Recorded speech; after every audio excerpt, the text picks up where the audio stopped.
Thank you, Dr. Denny, and greetings and welcome to all of you this morning to our first annual conference on school safety and security. I'd like to emphasize just very briefly the word coordinated. We have before us today a group of people that heretofore, to the best of our knowledge, has never convened or come together for any single purpose, certainly for the discussion and looking at the challenges that are facing the public schools of this state and across the nation relative to safety and security. So I want to welcome all of you, regardless of your vocation, regardless of your avocation, to this particular coordinated conference. We are trying to coordinate the effort through this first annual conference in terms of establishing and increasing communication between law enforcement, early responders, school administrators, school boards, teachers, all of us looking at a common problem that affects our communities. We are proud at MSBA to be the sponsor of this particular program.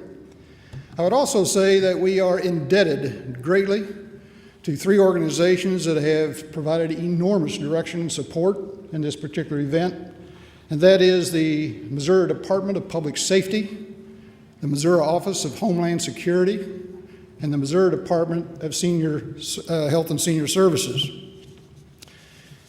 Our speaker this morning that we are having for our first general session is most appropriate that he come and greet us because he has a message for all of us, regardless of our vocation and our day-to-day duties and responsibilities in our respective communities. Lieutenant Colonel Dave GROSSMAN is an internationally recognized scholar, author, soldier, and speaker who is one of the world's foremost experts in the field of human aggression and the roots of violence and violent crime. Colonel GROSSMAN is an airborne Ranger infantry officer and in prior service a sergeant and paratrooper with a total of over 23 years of experience in leading U.S. soldiers worldwide. He retired from the Army in February of 1998 and has devoted himself to full-time to teaching, writing, speaking, and research. Colonel GROSSMAN is a West Point psychology professor, professor of military science, and an Army Ranger who has combined his experiences to become the founder of a new field of scientific endeavor, which has been termed killology. In this new field, Colonel GROSSMAN has made revolutionary new contributions to our understanding of killing in war, the psychological costs of war, the root causes of the current virus of violent crime that is raging around the world, and the process of healing the victims of violence in war and in peace. Colonel GROSSMAN is the author of On Killing, which was nominated for a Pulitzer Prize, has been translated into Japanese, Korean, and German, is on the United States Marine Corps recommended reading list, and is required reading at the FBI Academy and numerous other academies and colleges. Colonel GROSSMAN co-authored Stop Teaching Our Kids to Kill, a call to action against TV, movie, and video game violence, which has been translated into Norwegian and German and has received international acclaim. Colonel GROSSMAN's most recent book with Lauren Christensen is On Combat, the highly acclaimed sequel to On Killing.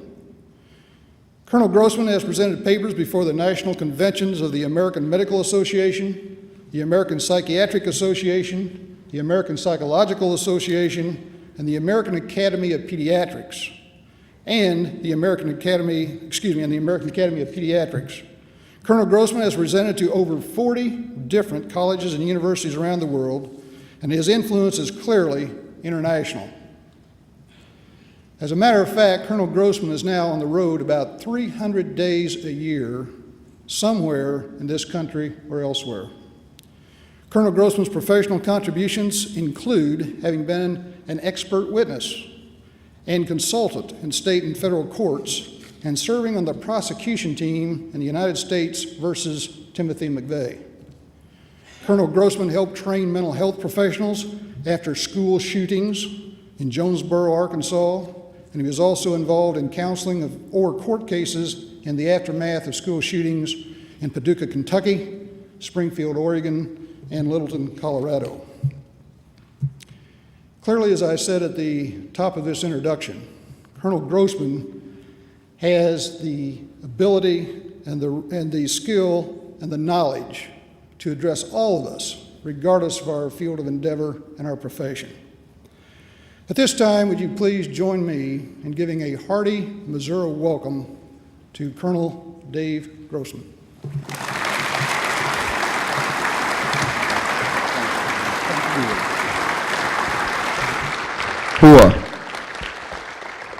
Thanks, Carter. I appreciate that intro. I'll try to live up to it. Whoever that guy is he's talking about needs to go get a life. I'm Dave GROSSMAN, as was so kindly said. I'm an Army Ranger, West Point psychology professor, ex-buck sergeant, paratrooper, author. My book on killing, as said, was nominated for a Pulitzer. Didn't win, just nominated. There's one last thing you need to know about me. I'm from the great state of Arkansas. Yeah. A little while back, we got some political influence in Arkansas. It didn't turn out quite the way we thought it might. Honest goodness, I was on a trip to Washington, D.C., and they were asking, where's everybody from? I said, well, I'm from Arkansas. I said, are you being indicted? So they said, the president is from Arkansas. Y'all can have whatever you want. We said, we want a presidential proclamation that says only people from Arkansas can tell Arkansas jokes. Got that passed, still in effect. Let me tell you an Arkansas story. There's this fella from Missouri. There's this fella from Arkansas. They're old friends. Every couple of years they go on vacation together. The old boy from Missouri, he's running a little low on cash. He sees a note on the bulletin board by the beach there. It says, Ocean Cruise, $5. He says, Ocean Cruise, $5. That's just my speed. I need one of those. Says, go to room 222 in the hotel. So the fellow from Missouri goes to room 222. He knocks on the door. He walks in. Says, hey, I'm here for one of those $5 Ocean Cruises. Bam! Somebody smacks him over the head, takes his wallet, and he wakes up strapped to a log floating out in the ocean. The old boy from Missouri, he said, this is so embarrassing. This is so humiliating. All I had to do is check the front desk, see to get myself into. In the midst of his embarrassment and humiliation, he looks up and he realizes, strapped to a log right next to him, bobbing on the wave next to him, is his friend from Arkansas. His friend from Arkansas, his name is Bubba. And he looks over old Bubba. He said, I can't let Bubba know this got me down. Say, hey, Bubba. Bubba said, woo. He said, you suppose they're going to serve us any food in this $5 ocean cruise we signed up for? Bubba said, well, they didn't last year.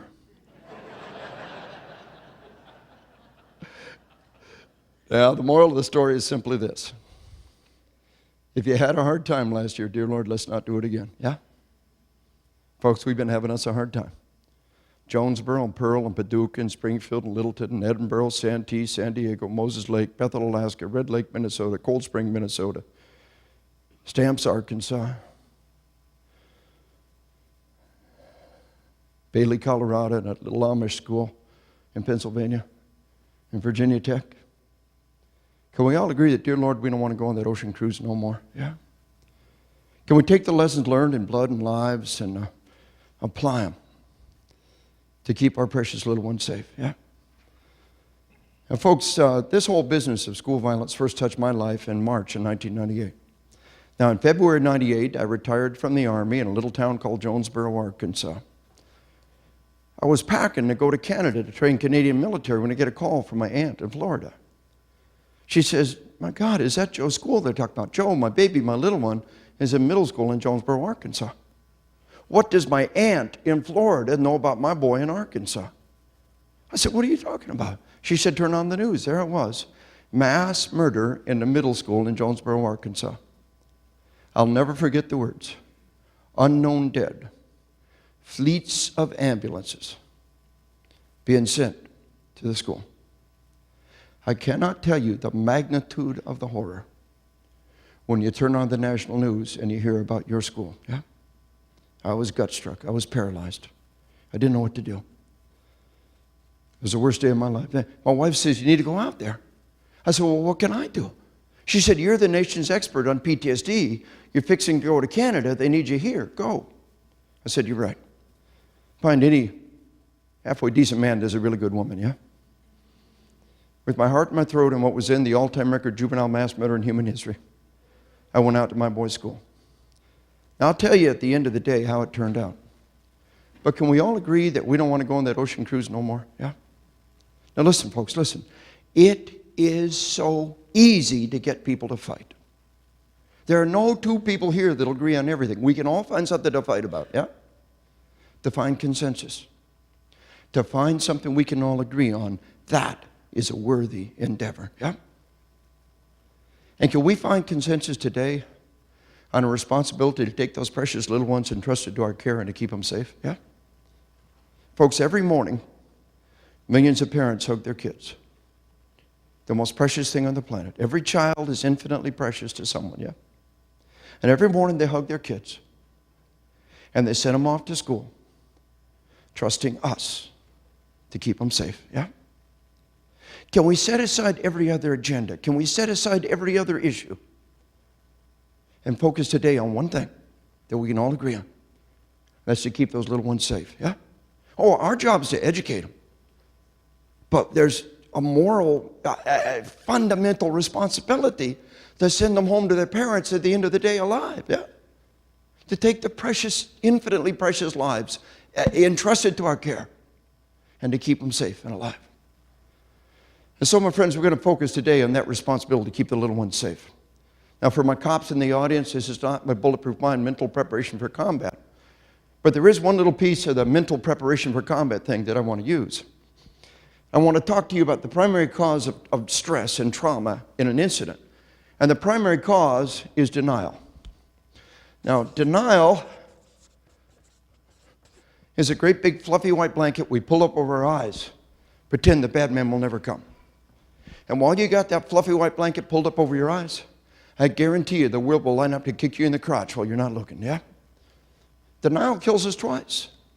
Denial kills us once because at the moment of truth, you're caught without the weapon, you're caught without the training, you're caught without the preparation, you die like any other sheep. Denial kills us twice because even if we physically survive, we're psychologically shattered when our pathetic little house of cards collapses on us. I'm going to give you an example of how denial kills us twice. I want you to come with me to the library in Columbine High School in Littleton, Colorado. I was there in the aftermath of Columbine and Pearl and Paducah. I was there after Springfield, Oregon, and I was there on the night of the massacre in Jonesboro. And yeah, I was there after Virginia Tech. About a month after Virginia Tech, we had all the bunches of state troopers and local cops there. But come with me to Columbine High School. But first, I want to ask you a question. How many kids killed by school fire in all of North America in the last quarter century? Total kids killed, school fire, North America, quarter century. What do you think? 0. America, Canada, and Mexico, for over a quarter century, not one single child has been killed by school fire. How many kids killed by school violence? Well, in America alone, violence, in 1998, we had 35 dead and 250,000 serious injuries. How many killed by fire that year? 0. Now, if you know anything about it, you say, well, Dave, the 98-99 school year, that's the year Columbine happened. That's an anomaly. That's not a representative year, oh yeah?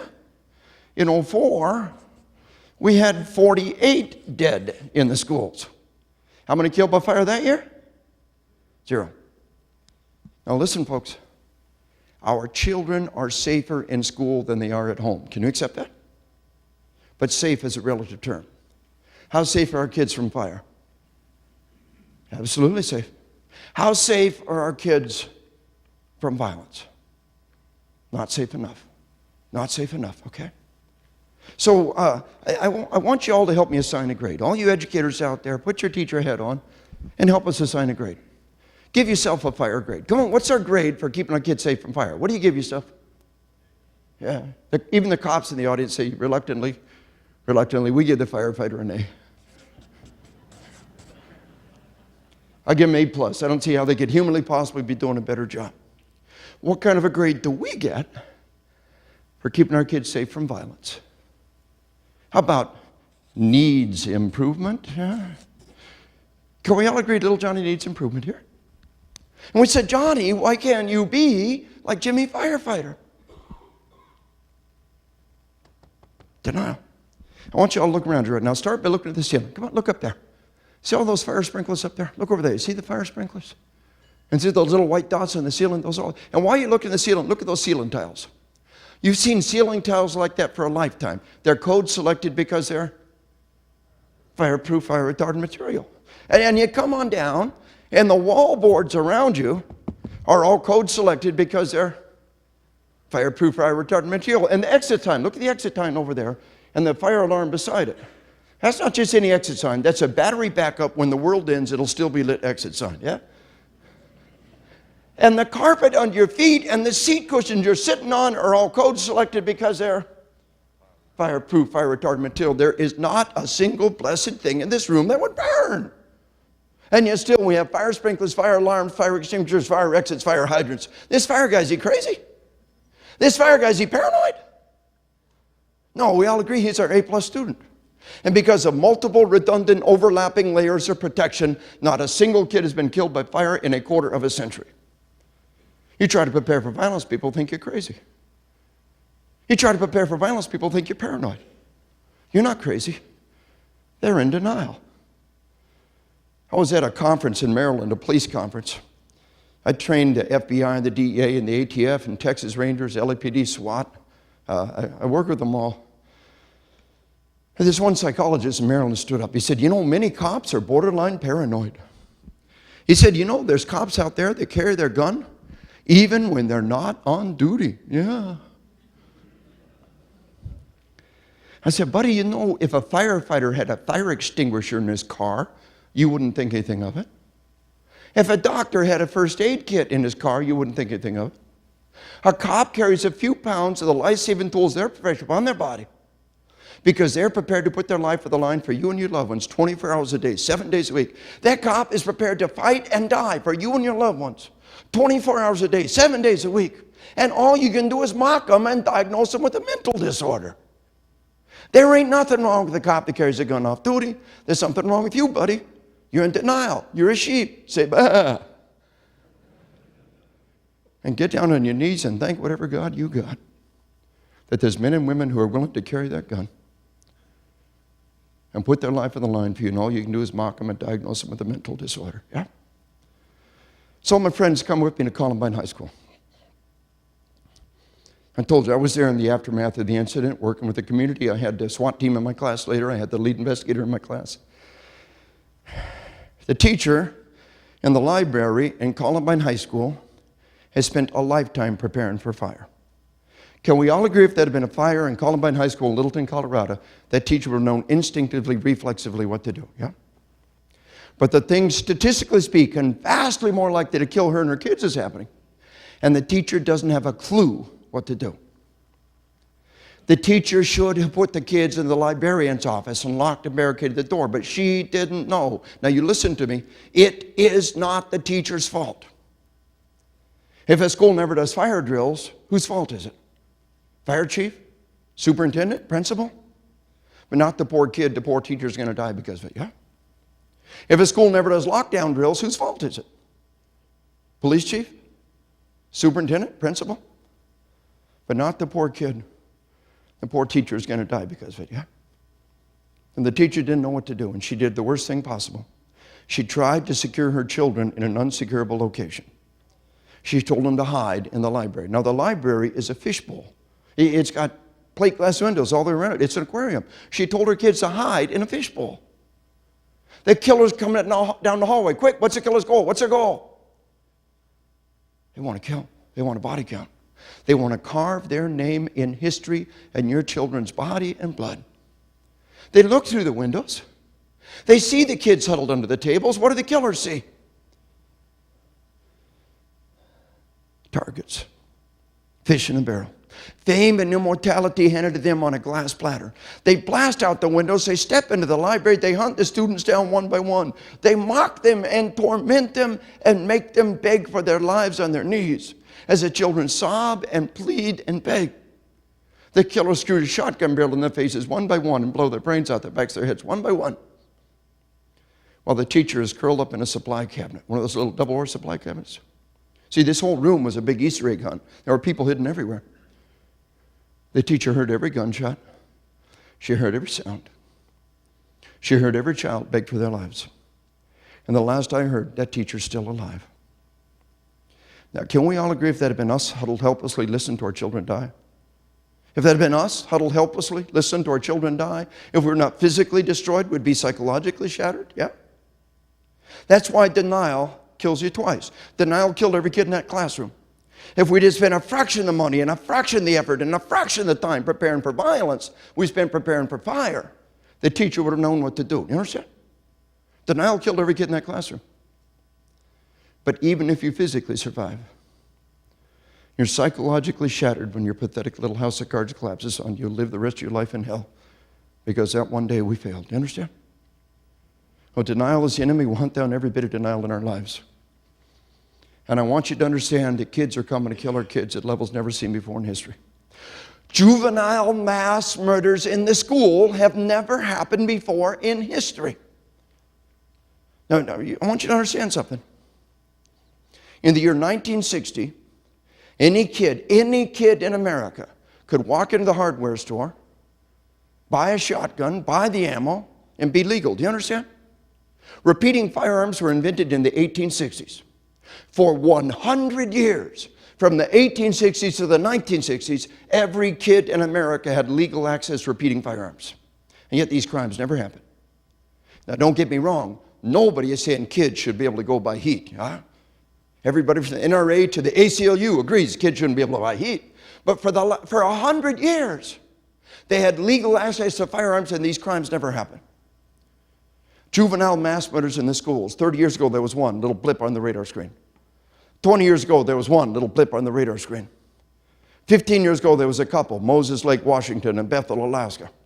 In the last 10 years, there have been hundreds and hundreds of juvenile mass murders and attempted juvenile mass murders in the schools. Now, for most people, the story really begins in Jonesboro, Arkansas, my hometown. And in Jonesboro, as you all know, an 11 and 13-year-old boy, middle schoolers, 11 and 13-year-old boy, gunned down 15 people for a total of 5 dead. This is the all-time record juvenile mass murder in human history. Everybody remembers Jonesboro. It was completely eclipsed the following year by what? What happened the following year? Columbine High School. And 2 kids in Columbine High School in Littleton, Colorado, they murdered a total of 13 people, all by themselves. Call it, if you will, 6.5 each. The new all-time record juvenile mass murder in human history. Well, that score was beaten 2 years ago in Red Lake, Minnesota. A young Native American boy in Red Lake, Minnesota, comes into his school 2 years ago and murders a total of 7 all by himself. The new all-time record juvenile mass murder. Now, here's why this is important. Here's why I put these up here. The Columbine killers had 2 hours to commit their crime. Now, it's more complex than that. Some people did go in, but generally what happened was this. Several hundred cops sat out on the perimeter and did nothing for 2 hours. They were good men and women. They were brave men and women. There were people who had kids in the school. And they sat out on the perimeter and they did nothing for 2 hours. Why? Because that's what they were trained to do. Doctrine says, policy says, the first couple of cops on scene establish an inner perimeter. And we wait for the SWAT team. And we start negotiating. What if this guy ain't interested in negotiating? What if his sole goal in life is to carve his name in history, your children's body and blood? Well, after Columbine, we got a heck of a wake-up call. Many of you would have done the right thing before Columbine. But after Columbine, I hope we're all singing off the same sheet of music. The most fundamental shift in law enforcement tactics in our lifetime happened after Columbine. We call this guy the active shooter. If there's an active shooter, if there's somebody actively killing people, the cops are going in like thunder. If there's an active shooter in your kid's daycare center, you know I know of 2 daycare massacres stopped by lockdown and rapid armed response. If there's an active shooter in your kid's daycare center or your spouse's workplace, many, many workplace massacres have been stopped by lockdown and rapid armed response. So if there's an active shooter in your kid's daycare center, your spouse's workplace, or your kid's school, the cops are going in like thunder. They're going to brush off everyone else. They're going to ignore everyone else. The cops are going to do one thing and one thing only. What's that? What are the cops going to do? Stop the killing. Stop the killing. Cops don't shoot to kill. Cops shoot to save lives. Do you understand? A law enforcement officer never pulls the trigger unless he is sincerely convinced that the person he's shooting at represents a clear and present danger to others. Do you understand? And a cop's job is to stop the killing, to save lives. A firefighter is uniquely trained and equipped to do one thing nobody else can do like him. What's a firefighter do that nobody else can do like him? Stop the fire. Yeah. The paramedic is uniquely trained and equipped to do one thing nobody else can do like him. What is it? Stop the bleeding, stop the dying. And the cop is uniquely trained and equipped to do one thing nobody else can do like him or her. What is it? Stop the killing. If there's an active shooter in your kid's daycare center, your kid's school, your spouse's workplace, the cops are going in like thunder. Ain't going to be no more Columbines. Good idea? Your kid's school, cops going in. Good idea? Dang good idea. But why'd we have to wait until after Columbine? We had Pearl and Paducah and Springfield. We had Jonesboro. We had 24 kids shot in Springfield, Oregon. Just not as many dead, a lot more shot. Why'd we have to wait until after Columbine? Y'all ever watch Wheel of Fortune? You ever seen one of them really thick folk on Wheel of Fortune? They got it all spelled out, but they got to buy a vowel. Yeah. Yeah, that was us. Oh, then I'm not sure the bad guy's trying to tell me here. I want to buy a vowel. Across you 12 dead kids, 1 dead teacher. Oh, okay. My motto, not one more stinking vowel. Yeah. Can we take the lessons learned in Blood and Lives and apply them? Well, here's why this is important. That kid in Red Lake, Minnesota, he had 8 minutes to commit his crime. The tribal police were in that door in 8 minutes flat. God knows how many people he'd have killed if they'd given him 2 hours to romp through that school. You with me? There ain't going to be no more Columbines, my friends. The cops are going like thunder. We're never again going to give them 2 hours to romp through the school. So here's the point now. Here's the key. Here's why I'm mentioning all this. Can you accept the fact that we're dang good at spotting these kids before they do it? We'll talk about what all these kids have in common. I'll show you what they all have in common. But for right now, can we agree that we're spotting the kids with the guns, we're spotting them with a hit list, we're spotting them with the plans, and we deal with them before they commit their crime? And we're pretty good at stopping these kids. Everybody in this room, you know 1 or 2 kids we caught before they did it. You know kids we caught with the guns, we caught with the hit list, we caught with the threats before they did it, that never got in the news. If you know some cases that never got in the news, how many are there nationwide? I'm telling you, there are hundreds and hundreds every year that we stop before they do it. And we're dang good at shooting the blazes out of these kids before they get in the national news. There ain't going to be no more Columbines. Now, we're shooting the blazes out of our kids before they get on the national news. You never heard about Spokane, Washington, because the cops were in the door in 5 minutes flat and literally shot that kid's face off with a rifle from the end of a 70-yard quarter. You don't hear about the ones where the kids don't get their body count because the cops are coming in like thunder. So here's the key. We're stopping the vast, vast majority before they do it. We're shooting the blazes out of these kids before they get into the national news. And yet still, every year, there's a new all-time record dead. What's that tell you? Every year, in spite of everything we're doing, there's a new all-time record dead. What does that tell you? There's more of them. There's lots of them. And whatever the kids are doing in the middle school and the high school today predicts what they will do in the college and the workplace tomorrow. Yeah? I hope I'm wrong. I pray that I'm wrong, but you tell me. Simple trend analysis. For the last 8 years, I've been telling people I hope I'm wrong. But what you see in the middle school and the high school today predicts what you're going to see in the college and the workplace tomorrow. Now we got Virginia Tech. And Virginia Tech, that pathetic little coward. I never call them by their names. They did what they did to be remembered. Never use their names. The greatest punishment we can give them is to turn them into nothing, to refuse to use their names. Canada had one major school killing in Tabor, Alberta. But in Canada, it's against the law to put the name and the picture of a juvenile in the media. Canada has never again had another major school massacre like that. Because every kid in Canada found out, when I commit this crime, I become nobody. When I commit a crime in Canada, it becomes illegal to even say my name in the news. You understand?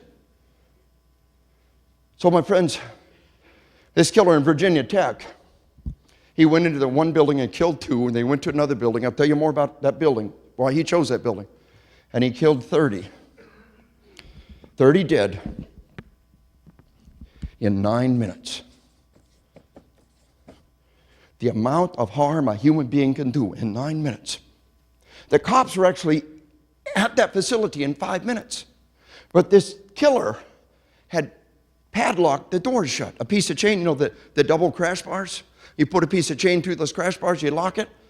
And he had locked everybody into that facility and had locked the cops out. The cops were at the door in 5 minutes flat. They tried to get in that door, but the chain was there. They're trying to bust the chain with shotgun blasts.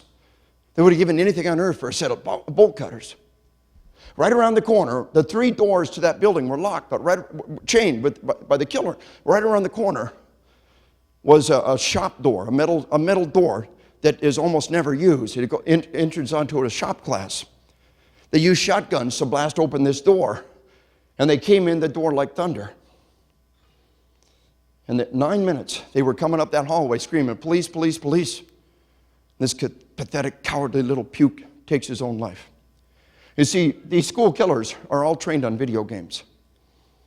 Oh, they're death incarnate as long as nobody's fighting back. But as soon as somebody who can shoot shows up, the little survival instinct inside says, this is no longer a game. Danger, danger, danger. We're going to die. They either kill themselves or they throw the gun down and start crying. Only one of all the school killers have ever participated in a gunfight with the cops as the Columbine killers, and they shot and ran. You understand me? So they were there in 9 minutes flat. And still, there were 30 dead. I'll say it again. I hope I'm wrong. I pray that I'm wrong. But you tell me. The kids who gave us Jonesboro in the middle school, and Columbine in the high school, and Virginia Tech in the college, when they hit the workplace and they get mad, you watch out. We will reap what we sow for decades to come. You lay off 20 million Americans tomorrow, and they can't find jobs. Some of them will make you feel their pain. I tell people nationwide, worldwide, our children are not an experiment. Our children are not a test tube we're going to flush down the toilet. Our children are our future. They are our future. And what they do in the schools today predicts what they're going to do in the workplace tomorrow, yeah? And so, my friends, we got kids coming to kill our kids at levels never seen before in history. Denial has no survival value. And then we got perverts coming to rape and murder our little girls. Come with me to Bailey, Colorado, last fall. Now, 1 week after the incident, I had the first 3 cops in the door in my class. They briefed me on everything that happened. The following week, I had the school resource officer and the vice principal in Bailey, Colorado in my class. I'm going to tell you the end of the story right now. And later on, I'll tell you the beginning of the story. So tuck away in your memory, Bailey, Colorado, end of the story. This pervert walks into a classroom full of kids, pulls out a gun, and tells all the boys to leave. Then he shuts and barricades the door. Now there's a heap of desks and chairs in front of this door. The first cops on site were there in 5 minutes, but they were 5 minutes too late. Because now we have a barricaded gunman in the class, and the only question now is how many kids are going to die. Listen, folks, if we have a gunman with hostages in a bank or a convenience store, what are they there for? In the bank, they're in the convenience store. What were they there for? They were to rob money, and they got caught. And we usually talk this guy down. But if you got a barricaded gunman in your school, they're only there for one thing: fame and immortality, to kill your kids and possibly rape and murder your little girls. Once they get inside that school, there's only there for one reason, and the only question is now, how many kids are going to die? So the cops are there in 5 minutes flat, but they were 5 minutes too late. He's already barricaded and locked the door. So they wait for the SWAT team. About a half hour later, the SWAT team is there, and they've rigged explosive entry. Meanwhile, this guy's got those girls for half an hour. And he strips and abuses the first little girl. and he lets her go. The cops made a decision. As long as he wasn't killing those girls, they weren't going in. They could blast that door, but that heap of deaths, do you understand? There's no way they could get over that heap of deaths before he could kill a couple of those girls. You with me? And so they waited for 5 hours. And one by one, he strips and molests these little girls. He bends them over a desk and molests these little girls one by one. And then he lets them go. And the cops are outside waiting. The girls are inside the room screaming, "He's raping us. What are you doing out there? Why aren't you helping us?" Finally, just before 4 o'clock, this pervert in the classroom said, "You won't have to worry about what happens at 4 o'clock. Now, he set a deadline. He said all along that he had bombs. He's got 2 girls left. Then the girls start screaming. The cops figure, this is it. They got to go. They blast the door, and they literally hurl themselves over this heap of deaths. And they get a shot at this guy. But he's got just enough time to put a bullet to the temple of the little girl he's molesting and put a bullet through her head. One dead girl. Now, folks, that's the end of the story in Bailey, Colorado. I'll tell you the beginning of the story later on, because that was completely preventable, and I'll show you. But I want you to embrace the reality, the tragic, sad reality, that we live in a world where perverts are coming to rape or murder our little girls. It's all happened in just the last year, but I fear you'll see more. And just a week after Bailey, Colorado, we had that incident. In Nickel Mines Amish School, yeah? And that guy started killing those girls. The cops were close. The cops were too close. He knew he wasn't going to have time, so he started killing those girls. Cops were right there, I mean, from me to you, with nothing but a barricaded window in their way. And by the time the cops got in there, he had already shot every one of those little girls. Do you understand me? It takes seconds. And there was nothing the cops could have done. And all those little girls were shot, killed, wounded. What most Americans don't know is shortly after that in Canada, we had a pervert go in the back door of an elementary school. Doors left open on the elementary school. Walks in the back door, goes into the girls' bathroom, and rapes the first little girl to come into the bathroom. Folks, denial has no survival value. We got perverts coming to rape and murder our little girls. We got kids coming to kill our kids. Then we got Dunblane, Scotland. Anybody remember Scotland? Scotland, for God's sake. The local nutcase, a decade ago, the local nutcase ticked off the city council. Got anybody like that around here? The local nutcase ticked off the city council, comes into the kindergarten class. He murders the teacher before the children's eyes. Then he systematically hunts down and murders 16 little kindergartners. My grandson is in kindergarten this year. The idea of somebody coming to the kindergarten class and systematically butchering 16 little kindergartners is confusion, despair in their final seconds as they hide and cry and beg. Why? To send a message. I am not a happy customer. And anybody who wants to hurt you knows the way to do it is to come hurt your kids. Do you understand? Then we had Erfurt, Germany 4 years ago. Remember Erfurt, Germany? Germany. An angry high school dropout. They flunked him out. He's not a happy customer. Got me like that around your place? His parents think he's still in school. He's in an apartment playing violent video games every free moment of every day and practicing with his weapons. He comes into the school and he murders 17 people. Now, he wasn't interested in killing kids. If he'd have wanted to kill kids, his body count would have been better, far more than Virginia Tech, probably. He was only hunting teachers. A total of 17 dead. Now, denial has no survival value. And then last fall, while Bailey, Colorado, and the Nickel Mines Amish School was happening, most people, it was completely washed out of the news. We had an angry boyfriend in Maine, the boyfriend of a teacher rampaging through the school. He kills one teacher, he wounds another teacher. Thank God there was a school resource officer there who got to this guy in about 2 minutes. And before he could hurt any more people, the school resource officer had shot him. Do you understand? My friends, I'm so very sorry that our kind, decent, gentle educators got to think about these kind of things. We made this world, we can change this world. But right now, we all agree on our responsibility to keep the little ones safe, yeah? Not only do we have an internal threat, but we have an external threat. 5 years ago, they came and murdered 3,000 of our citizens. What are they going to do next? We don't know. If we knew what they were going to do, we'd be waiting for them and they wouldn't do it, yeah? By definition, the successful terrorist attack is the one we're not ready for, yeah?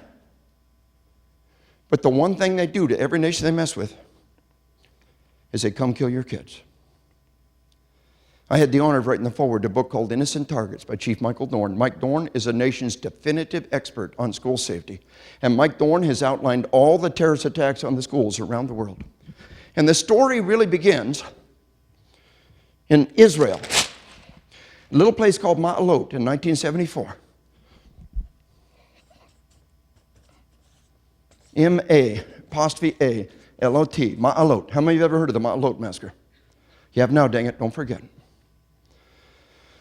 And the Palestinian terrorists came to an Israeli school and they murdered 21 children. Now, this is not a bomb that went astray. This is not collateral damage. This is 3 men who walked through the school and executed every child. Every little first grader, every little third grader, every kindergartner as they begged and hid and pled, as they watched their friends killed before their eyes, one by one. 21 dead kids. Why? Because it works. This has been called the single most devastating attack ever launched on Israel. Oh, they've killed more people. But they never did anything that destroyed their way of life and crippled their economy better than this. You see, from that day on, every school in Israel has been a fortress. You see, the Columbine killers are dead. The Virginia Tech killer is dead. They will never harm another child. But if the terrorists come kill your kids, it doesn't matter if you kill them. They got lots of friends. They did it once, they'll do it again. Do you understand? For the last 30 years, Israel has had squad-sized rifle armed security in every elementary school, middle school, and high school in the nation. By law, every field trip, every sporting event is required to have 1 armed guard at the ratio of 1 guard for every 10 kids. Do you have any conception? Now, there have been many other attacks on Israeli children, but they never again killed that many kids because they never again caught Israeli children without constant armed security. Do you have any conception the kind of money and manpower it takes to have squad-sized rifle-armed security in every single elementary school, middle school, and high school in your nation? Do you have any idea the kind of money and manpower it takes to have 1 armed guard for every 10 kids on every field trip, every sporting event in your nation for 30 years? You think we got budget problems now? You think we got manpower problems now? Wait till they come to one school and kill 21 kids, and you know, they won't go to one. Al-Qaeda likes 4s. 4 planes hijacked on 9/11, 4 bombers on London 7/7, 4 bombers the second wave. Again, nobody knows the future, but say they come to 4 schools in Heartland America tomorrow. Do you think a cell of trained Islamist fanatics could do a better job than that guy in Virginia Tech? What do you think? You better believe that a cell of trained individuals can do a better job than Virginia Tech. And they'll come in the front door, they'll mow down every child and every teacher that they see. They'll chuck a bomb in every classroom, they'll take a bunch of hostages on the 2nd floor and rape and kill those hostages like they did in that school in Russia. Meanwhile, everybody who can is going to flee out in the parking lot. And 10 minutes later, when all the kids are out in the parking lot and all the emergency vehicles begin to arrive, what's going to happen in that parking lot? Boom. Not some rinky-dink 30-pound vest bomb, but 400 or 500-pound car bombs. Folks, I trained the ATF, I trained the DEA, I trained the FBI. There's only one weapon of mass destruction we know they've got. Well, they want nukes. If they got nukes, they will use it.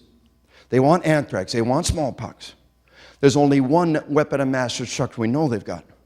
Somebody has thousands and thousands of pounds of ammonium nitrate, Timothy McVeigh's favorite stuff. And between the car bombs in the parking lot, that's the one weapon of mass destruction we know they got. It's the one they've used repeatedly. Between the car bombs and truck bombs in the parking lot and the killers in the school, it's entirely possible to kill 100, 200, 300 kids in 4 schools tomorrow morning, God forbid. And if they do, I tell you, not a parent in the nation will send their kid to school the next day. Yeah? 9/11, they hijacked 4 planes. What did we do? We shut every airport in North America. Yeah? They come to 4 schools, they kill a couple hundred kids in 4 schools. I tell you, I believe they'll shut every school in North America until we put serious armed security in the schools, like the airports.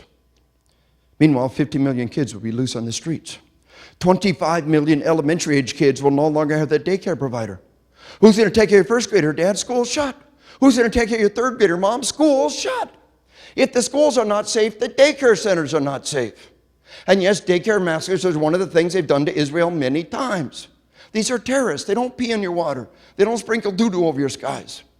You imagine the most mind-numbing, gut-wrenching, horrifying thing that can happen. And that's at the top of their list, and daycare massacres is definitely on that list. Most of the daycare centers will shut down, and millions more will drop out of the workforce. Do you begin to get the idea? They can destroy a way of life. They can cripple our economy. They can modify the daily behavior of every child, every family, every community in the nation. How? By peeing in your water? By coming to your school tomorrow morning and kill 100 kids. You say, well, Dave, they did that to Israel. They hate Israel. They don't hate us, do they? Folks, you got to read the book. They do this to their own Islamic people. Turkey tells us in their battle against the Islamist fundamentalists in the 80s and the 90s, over 200 schools were destroyed. In Algeria's battle against Islamic fundamentalist fanatics in the 1980s, they would come into the school, they would kill every man, woman, and child, and they would leave a pyramid of heads in the lobby as a signal to anybody that dared to teach anything other than their brand of Islam. In Afghanistan last year, in one 6-month period, 200 schools were destroyed. In Iraq, we see schools attacked on a steady basis. In Pakistan, we had the Hardi school massacre and many others. In India, we see school massacres. In Indonesia, last year, 3 schoolgirls were beheaded on the way to school. Their headless bodies were left in the middle of the trail to school, and their heads were tossed in their village as a signal to anybody that dared to teach anything other than their brand of Islam. In southern Thailand, right now, the teachers all come to school armed, and armed parents are camping out in the school. Because the first thing the Islamist terrorists in southern Thailand do is they attack the schools. One entire province of schools in Thailand has been shut down indefinitely because of attacks on the schools. Every nation they mess with, one of the first things they do is they come kill the kids. Why? Because it works. And now they've done it to Russia. I had the honor of writing the foreword to a book called Terror at Bestland. I've got copies available. I won't go in detail on this one today.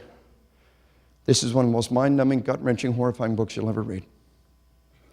They came to a school in Russia, and they murdered 334 kids and moms. You see, they caught them while the moms were there on the first day of school.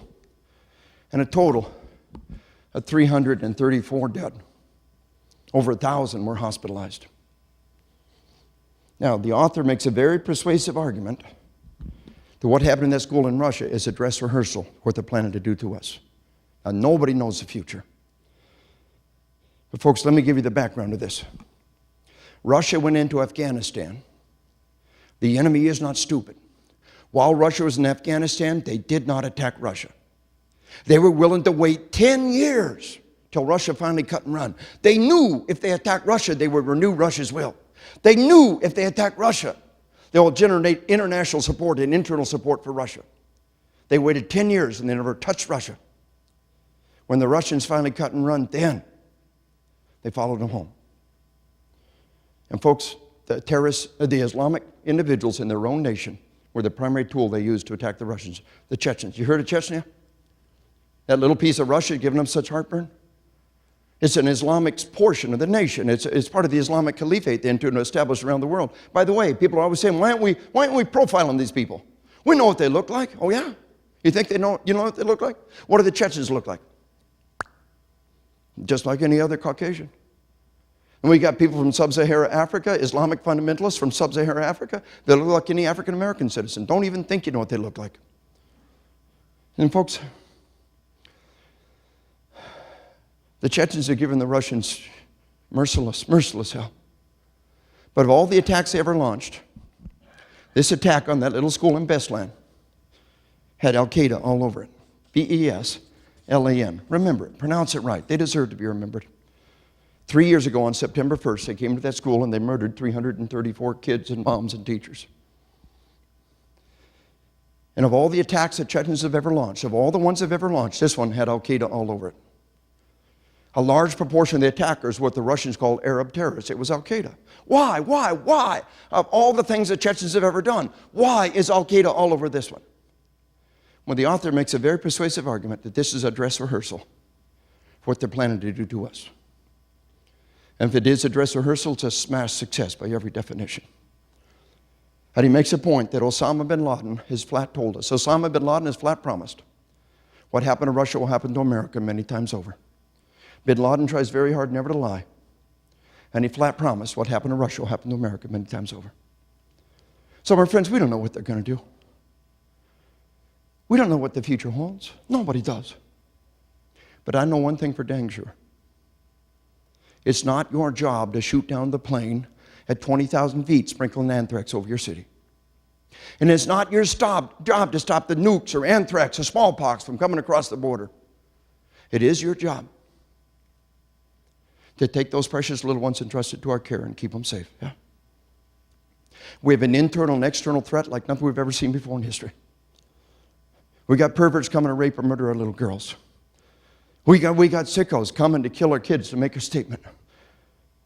And all we know for sure is one thing. We must keep those little ones safe. Yeah? That is our moral, sacred responsibility. And so what I want to do is I want to run through a quick model for you. Nationwide, we're calling this GROSSMAN's 5 Ds. I presented quite a challenge to you, but I'm going to show you that we've got an answer. People say, well, we need megabucks. We need national mobilization. No, we don't. We'll take all the bucks we can get.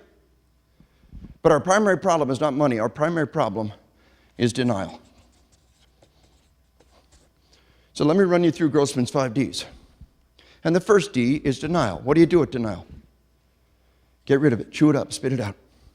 You have fire sprinklers, fire alarms, fire exits, fire extinguishers, fire hydrants, smoke alarms. What have you done to prepare for violence? I tell you, spend a quarter of the time you spend on fire for violence. Spend a quarter of the money that you spend on fire prevention on violence. Yeah? Get rid of denial. Understand the sad, tragic reality of the world we live in, and dedicate yourself to protecting those little ones. Once we get rid of denial, things begin to fall in place.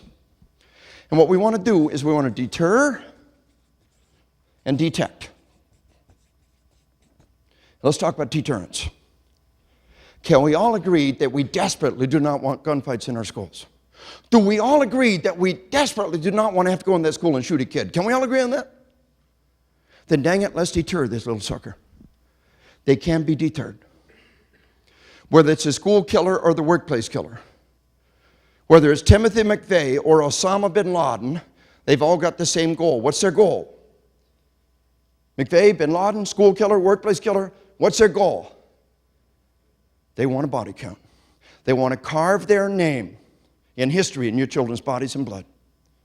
Now here are the rules of the game. Every teenage boy in America knows the rules of the game.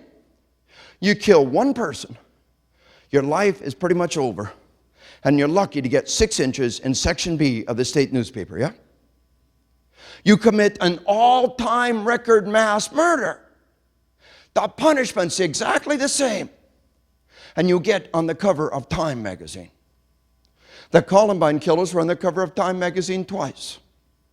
How many people in history, how many juveniles have made the cover of Time magazine twice?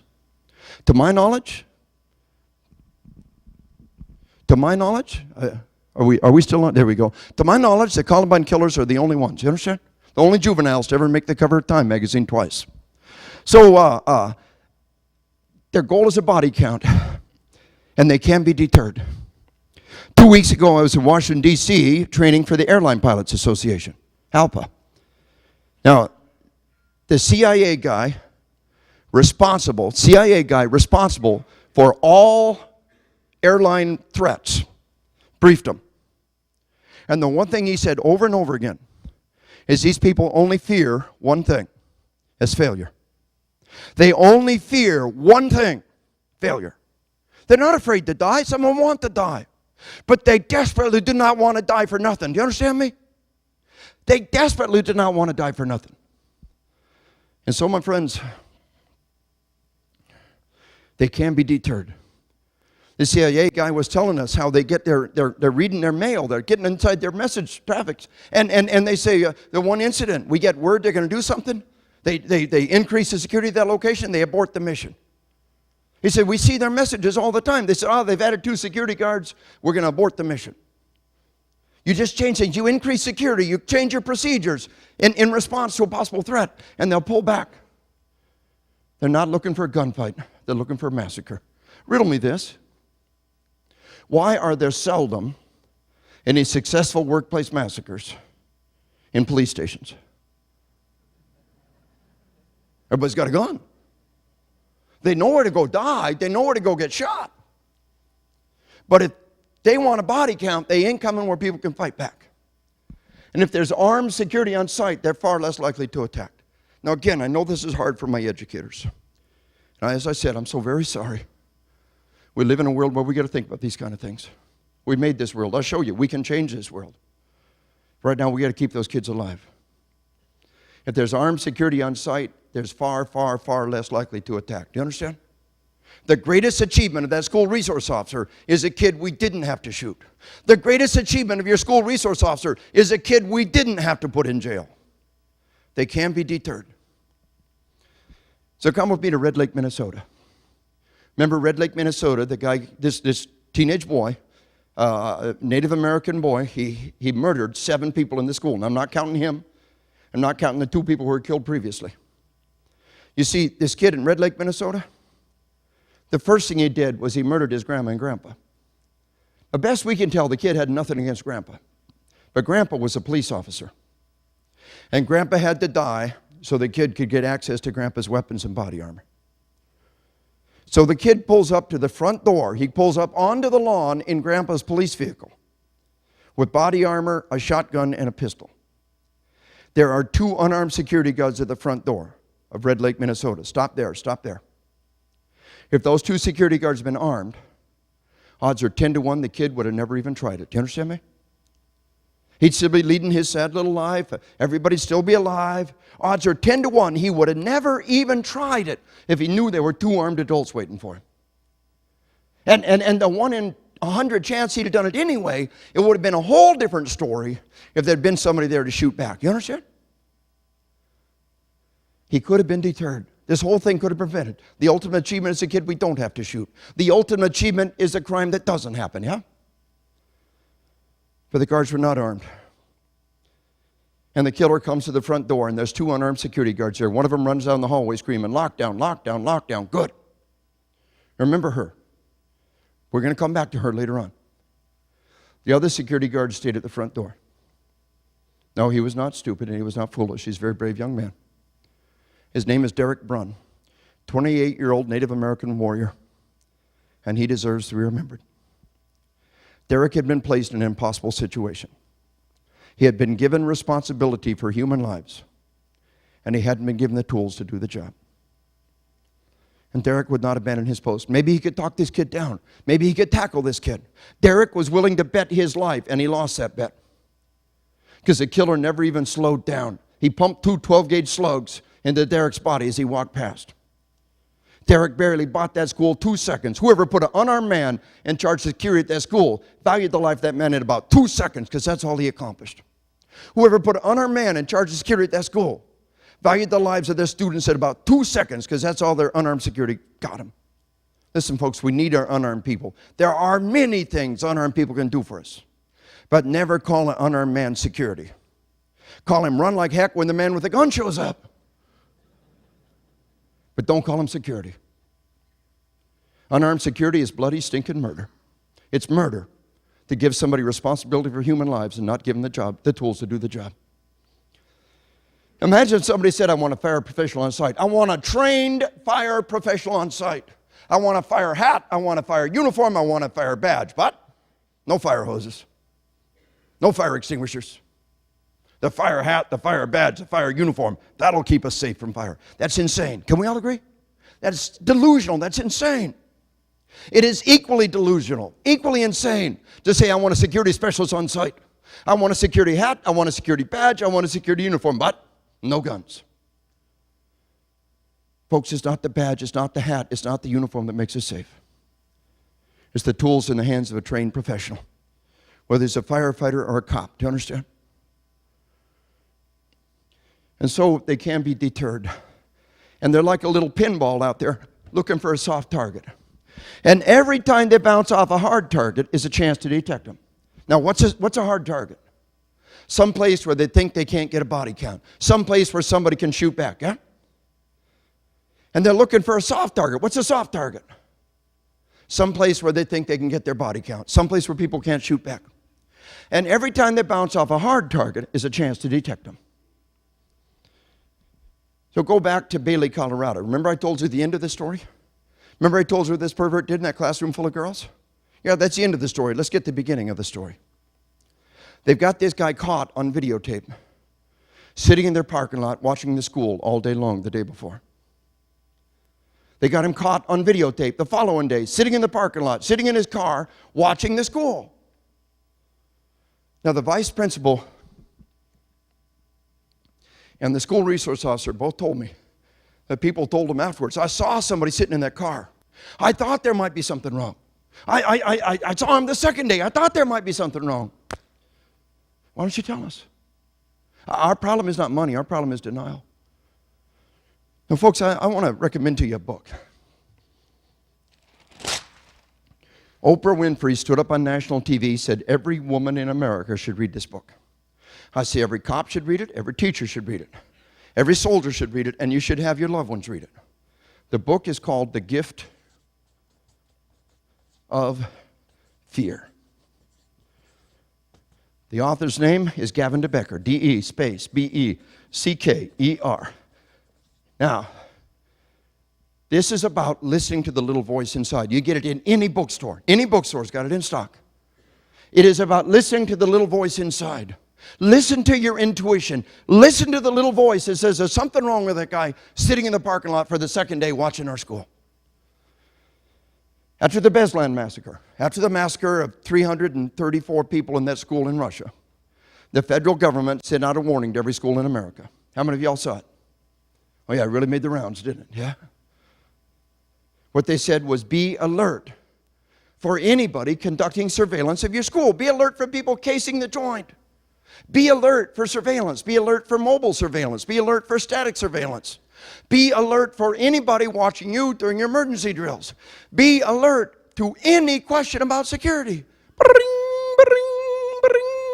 Southside Middle School. Hey, yeah, I'm thinking about sending my kid to your school. I want to be sure he's safe. Hey, have you got an armed police officer in the school? Oh, yes, we do. Oh, thank you. I feel better. What's he doing? He's casing the joint. He's shopping.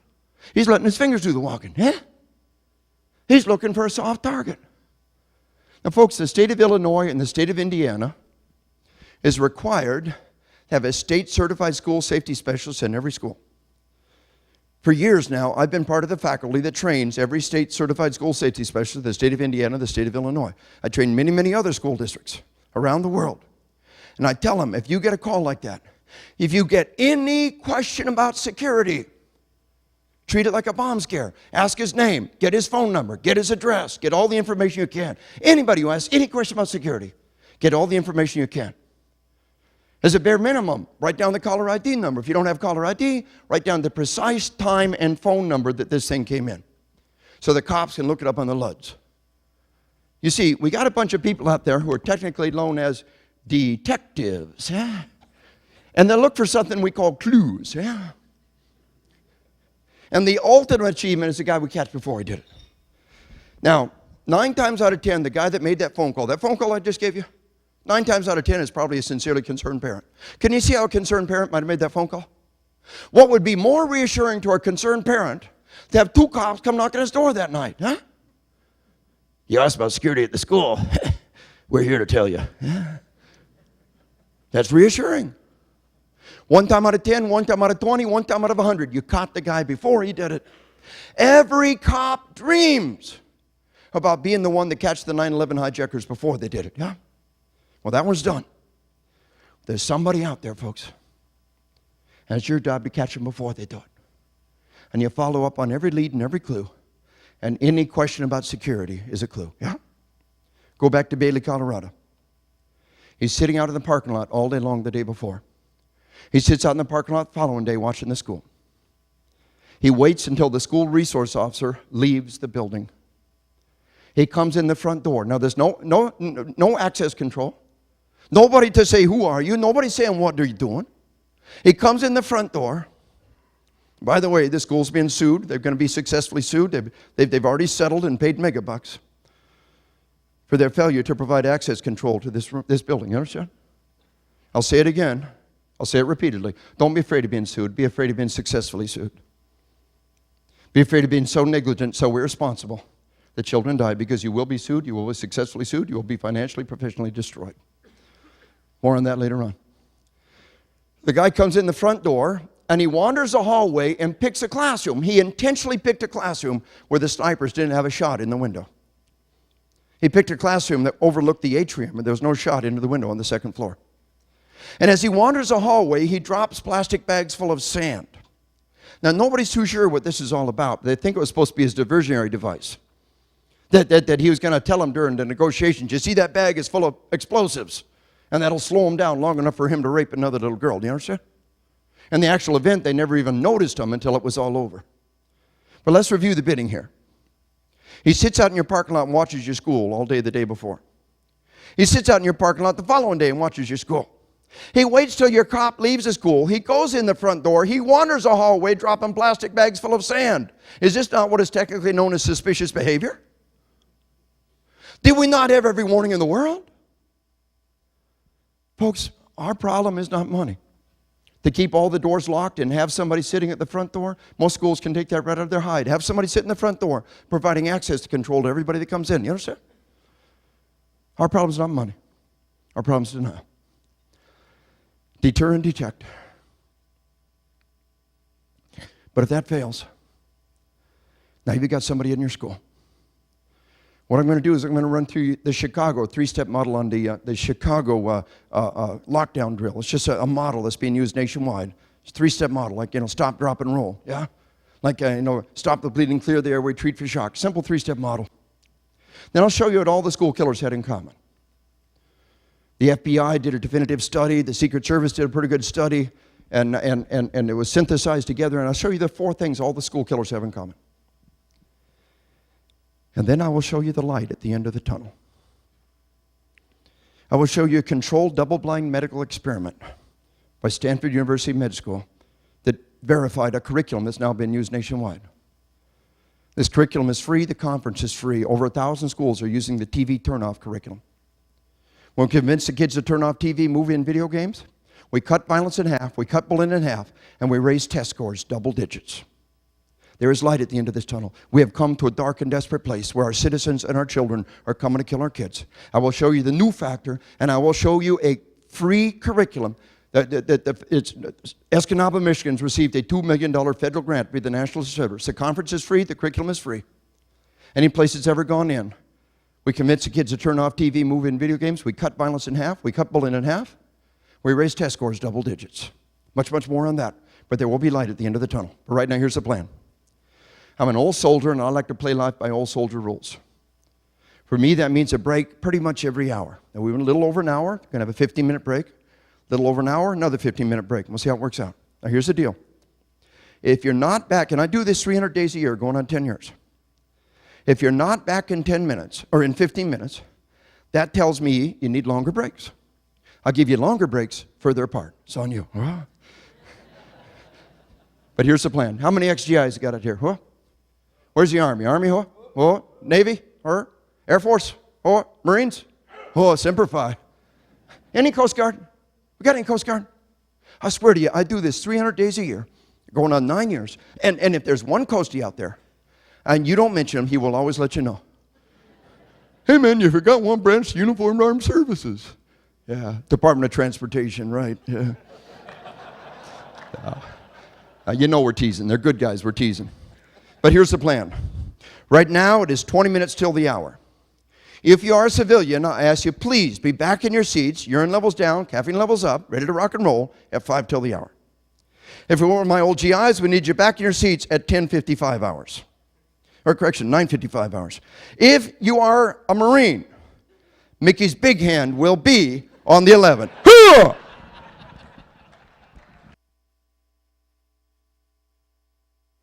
All right, here we go. Back in gear, rocking and rolling.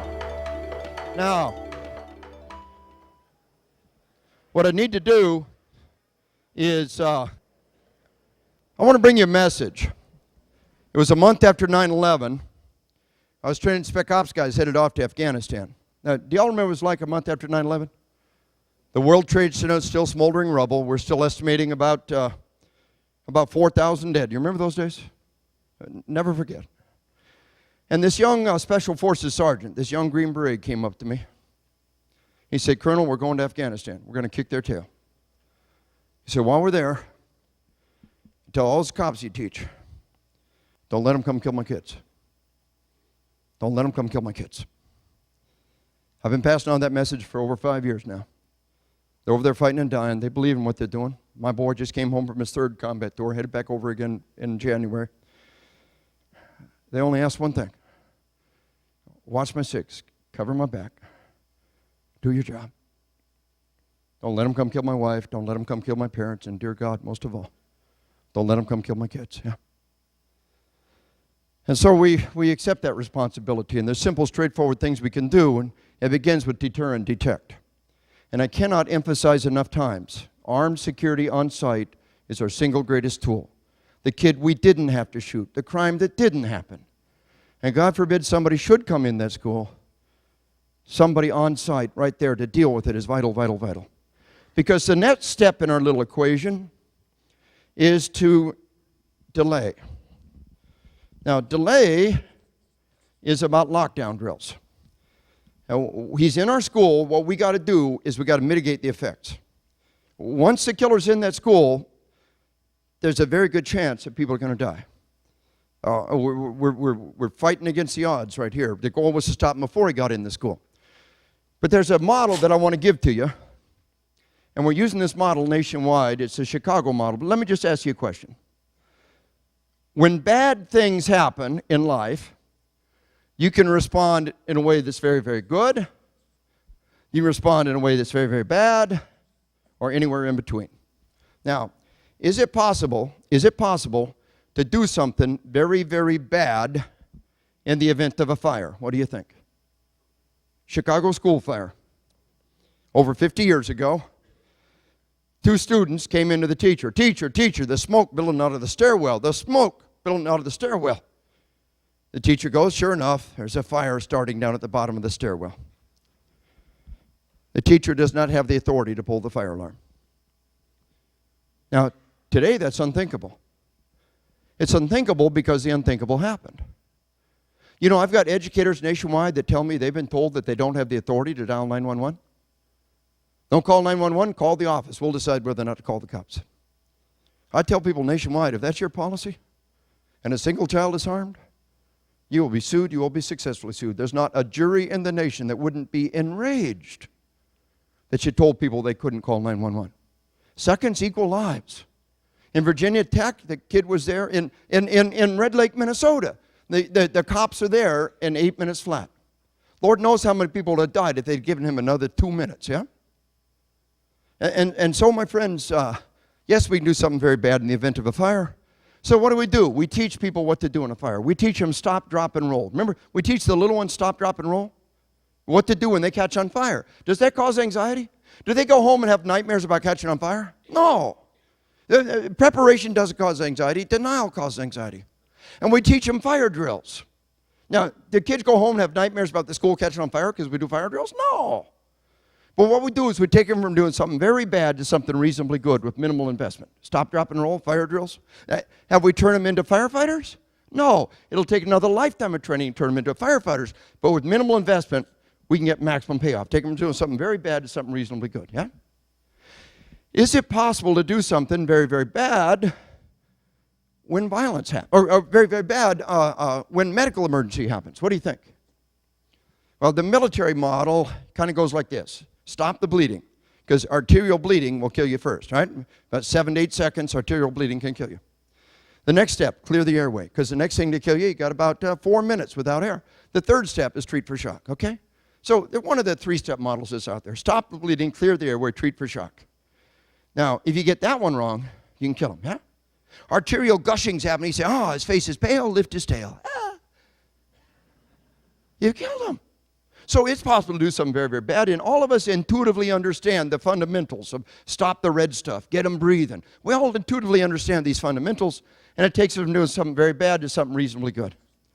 Have we turned you into a paramedic? Have we turned you into a doctor? No.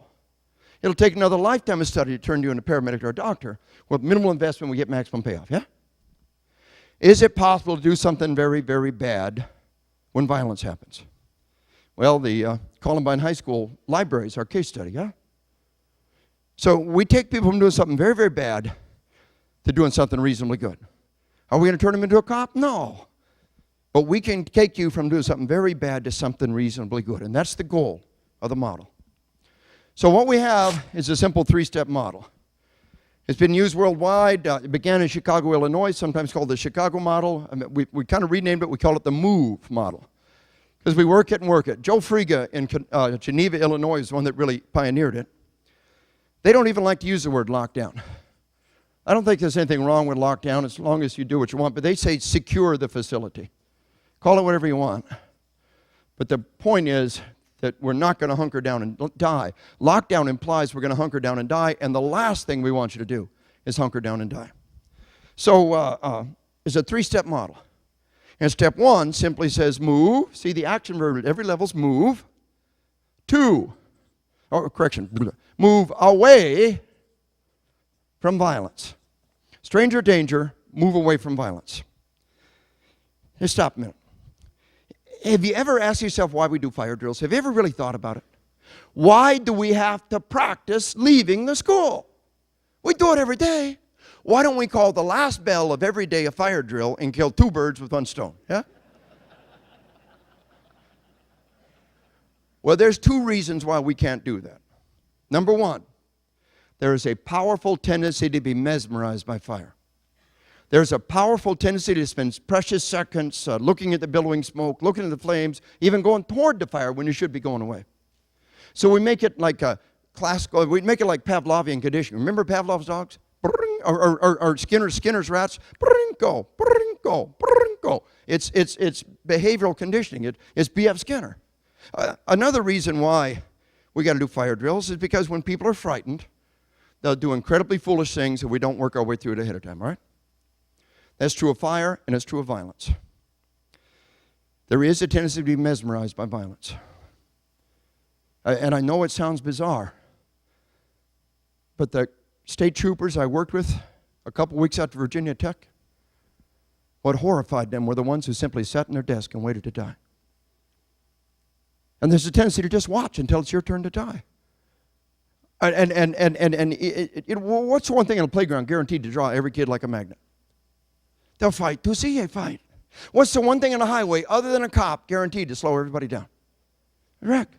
If there's violence in our environment and we're not immediately personally threatened, there is a powerful tendency to sit and watch, all right? Furthermore, the kids have been taught that violence is entertainment. All the movies, all the video games from the youngest days, one of the things they'll say is it was just like a movie. And so move away from violence. Stranger danger, get away. And if you think people might do foolish things in the event of a fire, how much more might they do foolish things in the event of violence if we haven't worked our way through it ahead of time, all right? So step one, move away from violence. Stranger danger, get away. Step two, move to a pre-selected, what? What are we going to move to? A safe place. We're going to move to a safe location. Now, how safe does it have to be? Think about it. This is the delay stage. I'm going to give you a hint. We want to delay them until the cops get there. If the closest cop, if you got a rural school district and the closest cop is 30 minutes away, you better turn every classroom into a fortress that'll keep an armed man out for 30 minutes, yeah? But that money would be much better spent on what? Having a cop on site. Folks, I'm telling you, that cop on site is one of your most valuable staff members. They'll do many, many things that vice principals and others once did.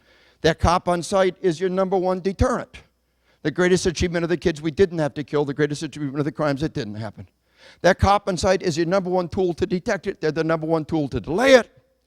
Because if you got a cop on site, you only got to slow them down for minutes.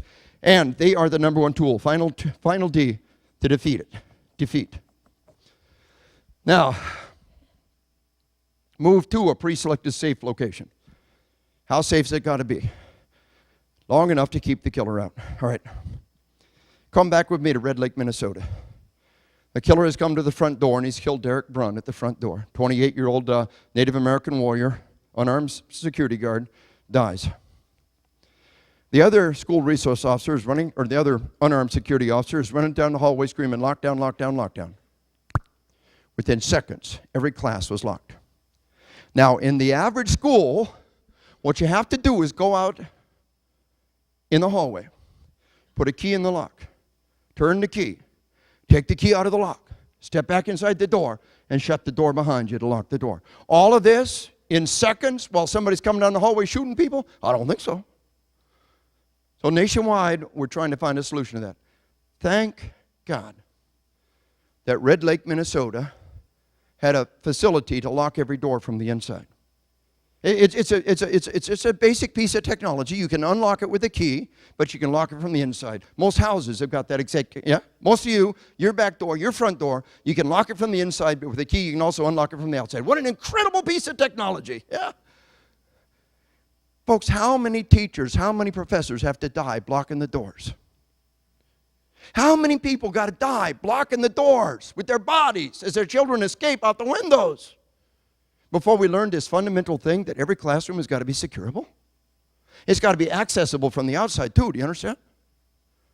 And a lot of times teachers don't want to do that. You know why? They're afraid they'll get locked out of their classroom. What's the answer? What's the answer? Carry your key. Our problem is not money. Our problem is denial. Carrying the key is too much trouble. So folks, this business of getting every door securable from the inside, it costs minimal amount, minimal. And it is one of the most vital investments that we can make. Yeah? Okay, so we're talking maybe $10 a door or something like that when we put the lock in at a Walmart or somewhere. So the goal is move to a safe location. Red Lake, Minnesota, every teacher went to the door, locked the door. The killer's come down the hallway, he's trying to get in the doors. But all the doors have got slot windows. And to his amazement, he can't break the glass on these windows. Now, this is a fire code thing. The fire guys told us that this has got to be tempered glass. The idea is that the door will hold out fire. And he can't bust the windows. Now, he knows he's only got seconds, and he's moving fast. I mean, this kid is moving. Down at the end of the hallway, the FBI agent in charge of this case, because it happened on an Indian reservation, it was an FBI case. The FBI agent in charge of the case briefed me on it. At the end of the hallway is kind of a conference room / library room. It has a different kind of window. There's a window right beside the door. You've seen them before. You know, kind of a door, and then there's a window right beside it. Inside that conference room / library / classroom is Neville Rogers, 62 years old, in a classroom full of kids. He busts out the glass to that window. He busts out that glass, and he reaches around the corner, cuts himself up pretty bad doing it, but he doesn't care. He reaches around the corner, and he opens the door. And he starts to step into the door.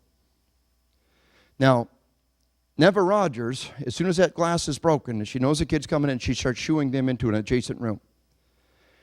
Every room has got to have two ways out. Every room, if you got to punch a hole in the wall and get access to it, or on ground floor, we can go out the window. Bust the window, go out the window. Even second floor windows, we can go out the window, like they did in Virginia Tech. But friends, every room has got to have two ways out. No room can be a death trap. No room can we have where no way out. In Virginia Tech, let me recap what happened in Virginia Tech. This killer selected a building because A, all three doors could be chained and padlocked shut, and he actually tested it previously. We know now somebody had actually seen him putting the chain and the padlock on the door to see if it would work and make sure his chain was long enough. So they always conduct a recon. B, he picked that building because on one side of the building, you can't get out the windows. Every classroom's a death trap on one side of the building. On one side of the building, they can bust out the windows and leap out the second floor window. But on the other side, the only window is like a little slot window up high. Do you understand? He picked a classroom. He picked a building where every classroom was a death trap. And on one side of the building, they were leaping out the windows, as you all read on the news, heard on the news. But on the other side of the building, they were trapped, and that's where most of the killing was happening. Now, the point is, every classroom has got to have two ways out. If it means just punching a hole in the wall and putting a door there, then do that. Or just think. It's just a basic fire dynamic, isn't it? Everybody's got to have two ways out. All right, so move to a pre-selected secure location. Never Rogers. It was Columbine High School all over again, right? Columbine High School, the library. Once again, they will seek your weak point. They will seek the spot that they can get in. These are human beings. They're out there looking for a weak point, and they'll bust the glass, and they go in the one they can. And Neva is blocking the door with her body and shooing her kids in an adjacent room. You see, the third step in this is move again. Move again. Lockdown doesn't mean hunker down and die. Move again. If you have good info. We tell people nationwide. If bullets are coming through the wall, in the law enforcement community, this is technically known as a clue. Yeah? This is a clue, Sherlock. You have permission to get out of there. Yeah? All right. Neva Rogers,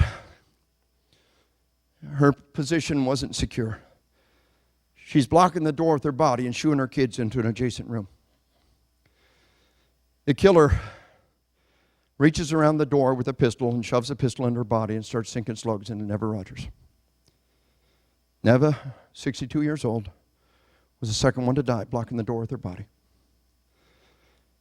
He shoves her body out of the way, and there's 5 kids. All of this is taking seconds. You understand? This is moving fast. He shoves her body out of the way, and he kills 5 remaining kids who have not yet had time to exit that room. So Derek Brunn at the front door, Neva at the door of her classroom, and 5 kids inside that classroom. The tribal police arrived at that time, 8 minutes later, and they had rifles. Thank God they had rifles, because the kids wearing body armor. Their pistols would have been just peeing at them. Do you understand? But they had rifles that punched through the kid's body armor, and it was a game over. He was actually wounded by police fire, then he killed himself. I tell you, none of these kids can engage in a gunfight. They're all trained on video games. They're God on earth. They're death incarnate. They're merciless mass murderers, just like a video game, as long as nobody's fighting back. Somebody throws a chair, somebody throws a fist, somebody can shoot at them, arrives. The little survival instinct inside says, this is no longer a game, this is no longer a game, and the training completely breaks down on them, yeah? Let's go back to Neva Rogers. He busted out your glass, and he reaches in the window, and he opens the door. What if Neva had grabbed a chair and clobbered that arm with a chair when it came through the window? Would that have been a good idea? You're darn right. People say, oh, we're going to make him mad. Folks, he's already mad. He just busted your window. He's reaching through your window to get into your classroom. You have permission to grab a chair and clobber that hand. If Neva Rogers had been given permission, if she'd have just moved 2 seconds faster, and grabbed a chair and clobbered that hand, it might have made all the difference in the world. You with me on this? And we got to give permission. We've got to give people permission to move again, and move again can mean moving toward the killer. Bill Bonds in Paducah, Kentucky was the principal who moved toward the killer. The kid in Paducah, Kentucky has already gunned down 8 people. He's still got a round in the chamber when Bill Bonds comes up behind him and snatches a gun out of his hand. I'm going to cover this whole business of unarmed teachers again, and I want to make a careful point. Nobody can tell you to do what Neva Rogers did, yeah? Nobody can tell you to do what Bill Bonds did. To move toward the killer, armed only with your love of your children and your outrage. But I would like to believe that I would have the courage to do what Neva Rogers did. I would like to believe that I would have the courage to do what they did. And I'm so very sorry that we live in a world where people like Neva Rogers have to block the door with their body. But I am so very proud that we live in a nation with people like her, yeah? And our goal is to build a nation where we don't have to block the door with our bodies and die to protect our children, yeah? And we're moving there. We'll talk about that.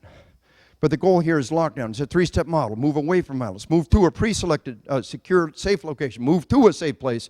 And move again if you have good info. And Neva's an example. A move again can mean moving toward the killer. And we give you permission to grab a chair and clobber that hand. We give you permission to take action. All right? Now, one of the things that people always ask is move to a safe place. What about evacuation? Evacuate, run away, evacuate, evacuate. Let's talk about evacuation. For 30 years, all I had to do was make one phone call. Got a bomb in your school. What do we do? Evacuating. Where did we evacuate to? The parking lot, the street. Let me ask you a question. What's the biggest bomb anybody could possibly hide in your kid's school without anybody noticing? And what's the biggest bomb they could hide in your classroom without anybody noticing? Maybe a 20-pound backpack bomb? And there's a very good chance we notice. Hey, whose is this? You left your backpack. What is this? What's the biggest bomb anybody could possibly hide in your parking lot? A 200-pound car bomb? A 1,000-pound van bomb? Yeah? We might notice a Ryder truck, but a panel van in the parking lot, we wouldn't give it a second look. And anybody could park that vehicle in your parking lot, and the chance we'd notice is minuscule. Do you understand? Now, I want you to think very carefully about this. With just one phone call, I can make you leave your facility, designed to survive tornadoes and boiler explosions, compartmentalized, as safe as humanly possible. Inside those rooms, the kids are about as safe as humanly possible. Remember, the kids are safer in school than they are at home, but safe's a relative term, yeah? With one phone call, I can make you leave your classroom and go out in the parking lot where the car bombs and sniper can get at you. Which is, it's a time and place I want you. With one phone call, I'll make you evacuate your school. Now, you tell me this is a good idea. In Arkansas, we call it felony dumb. But we've been doing it for almost 40 years. You know why? I'm a historian and a psychologist. I love to study the history behind things. It goes back to the late 60s, the early 70s, when we were sincerely concerned about the Irish Republican Army, the IRA. Anybody remember back when we were worried about the IRA? We were sincerely concerned that the IRA might launch attacks in America like they did in Ireland and England. And the IRA is a very unique European kind of terrorist. They sometimes give you fair warning, yeah? The IRA would often give fair warning, and they'd evacuate the school, and then the school would go off, because they were kind of unusual terrorists in a way. Well, there's very few things in this world you can say for sure. But I will stake my professional reputation. The IRA is not coming to kill your kids. If they tell you there's a bomb in the school, A, they're yanking your chain, or B, they're pulling you out into the kill zone. Do you understand? If they've gone to the effort of putting a bomb in the school, the odds that they will tell you are almost non-existent. Now, I told you about Gavin de Becker. He wrote the book, The Gift of Fear. De Becker and associates are the world's leading experts on personal safety. Sharon, Madonna, and Robert Redford, and Michael J. Fox, the three richest men in the world, the Sultan of Brunei, they provide personal security for all of them. And they tell us, and we've never found a single exception, not once, you hear me? Not one single time in the history of North America has there been a bomb in the school when someone said there was. Let me say it again. Not one single time in the history of North America has there been a bomb in the school when someone said there was. There were bombs outside the school on many occasions. There were snipers outside the school on many occasions. So, my friends, yes, you can evacuate. If you're absolutely sure that you're evacuating to what? A safe location. People say, oh, we're gonna evacuate to the football stadium. Good. Have you swept the football stadium for bombs? Are you confident there's no bombs in the football stadium? Is the route from the school to the football stadium secure? Are you sure that no snipers or car bombs get at you while you make the move from the school to the football stadium?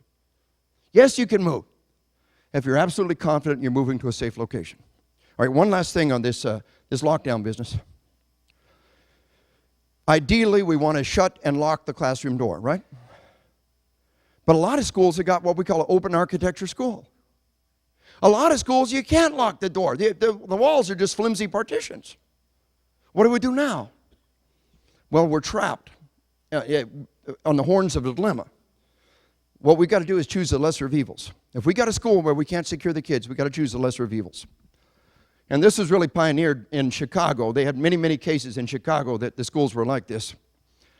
And what you do is you got to find a location. You're going to create a safe haven, and the kids are going to go there, and the cops are going to go there first. Usually the cafeteria meets this definition because it's got to be centrally located. It's got to have multiple exits. Whatever you put them in, you don't want them trapped in a place that's only one way out. And it has to have outside access because this is where the cops are going first. Usually the cafeteria meets this definition. And what we're going to do is we're going to pull all the kids into the cafeteria, and the cop is going there first. If there's a school resource officer in sight, the cop is going to where the killer is. But if we don't know where the killer is, the cop is going to our safe haven. Do you understand? If we're not absolutely confident where the killer is, then we're going to our safe haven. We're going to protect those kids. We can beat this guy in a gunfight. We can beat him every time. He's not looking for a gunfight. If there's somebody there to shoot back, we completely neutralized him in most cases. In most cases. And so, my friends, what's the downside of this plan? What if the bad guy knows your plan? Yeah? Well, do not assume the bad guy knows your plan. The guy that came into Bailey, Colorado, and abused all those girls and murdered that one girl, he didn't know their plan. Do you understand? Do not assume they know your plan. Number two, if it's a kid and he knows your plan, he's likely to be deterred. We don't want to have to shoot a single kid. We don't want to have to put a single kid in jail. We want to deter them. And if they know you have a plan, and they're less likely to do it, right?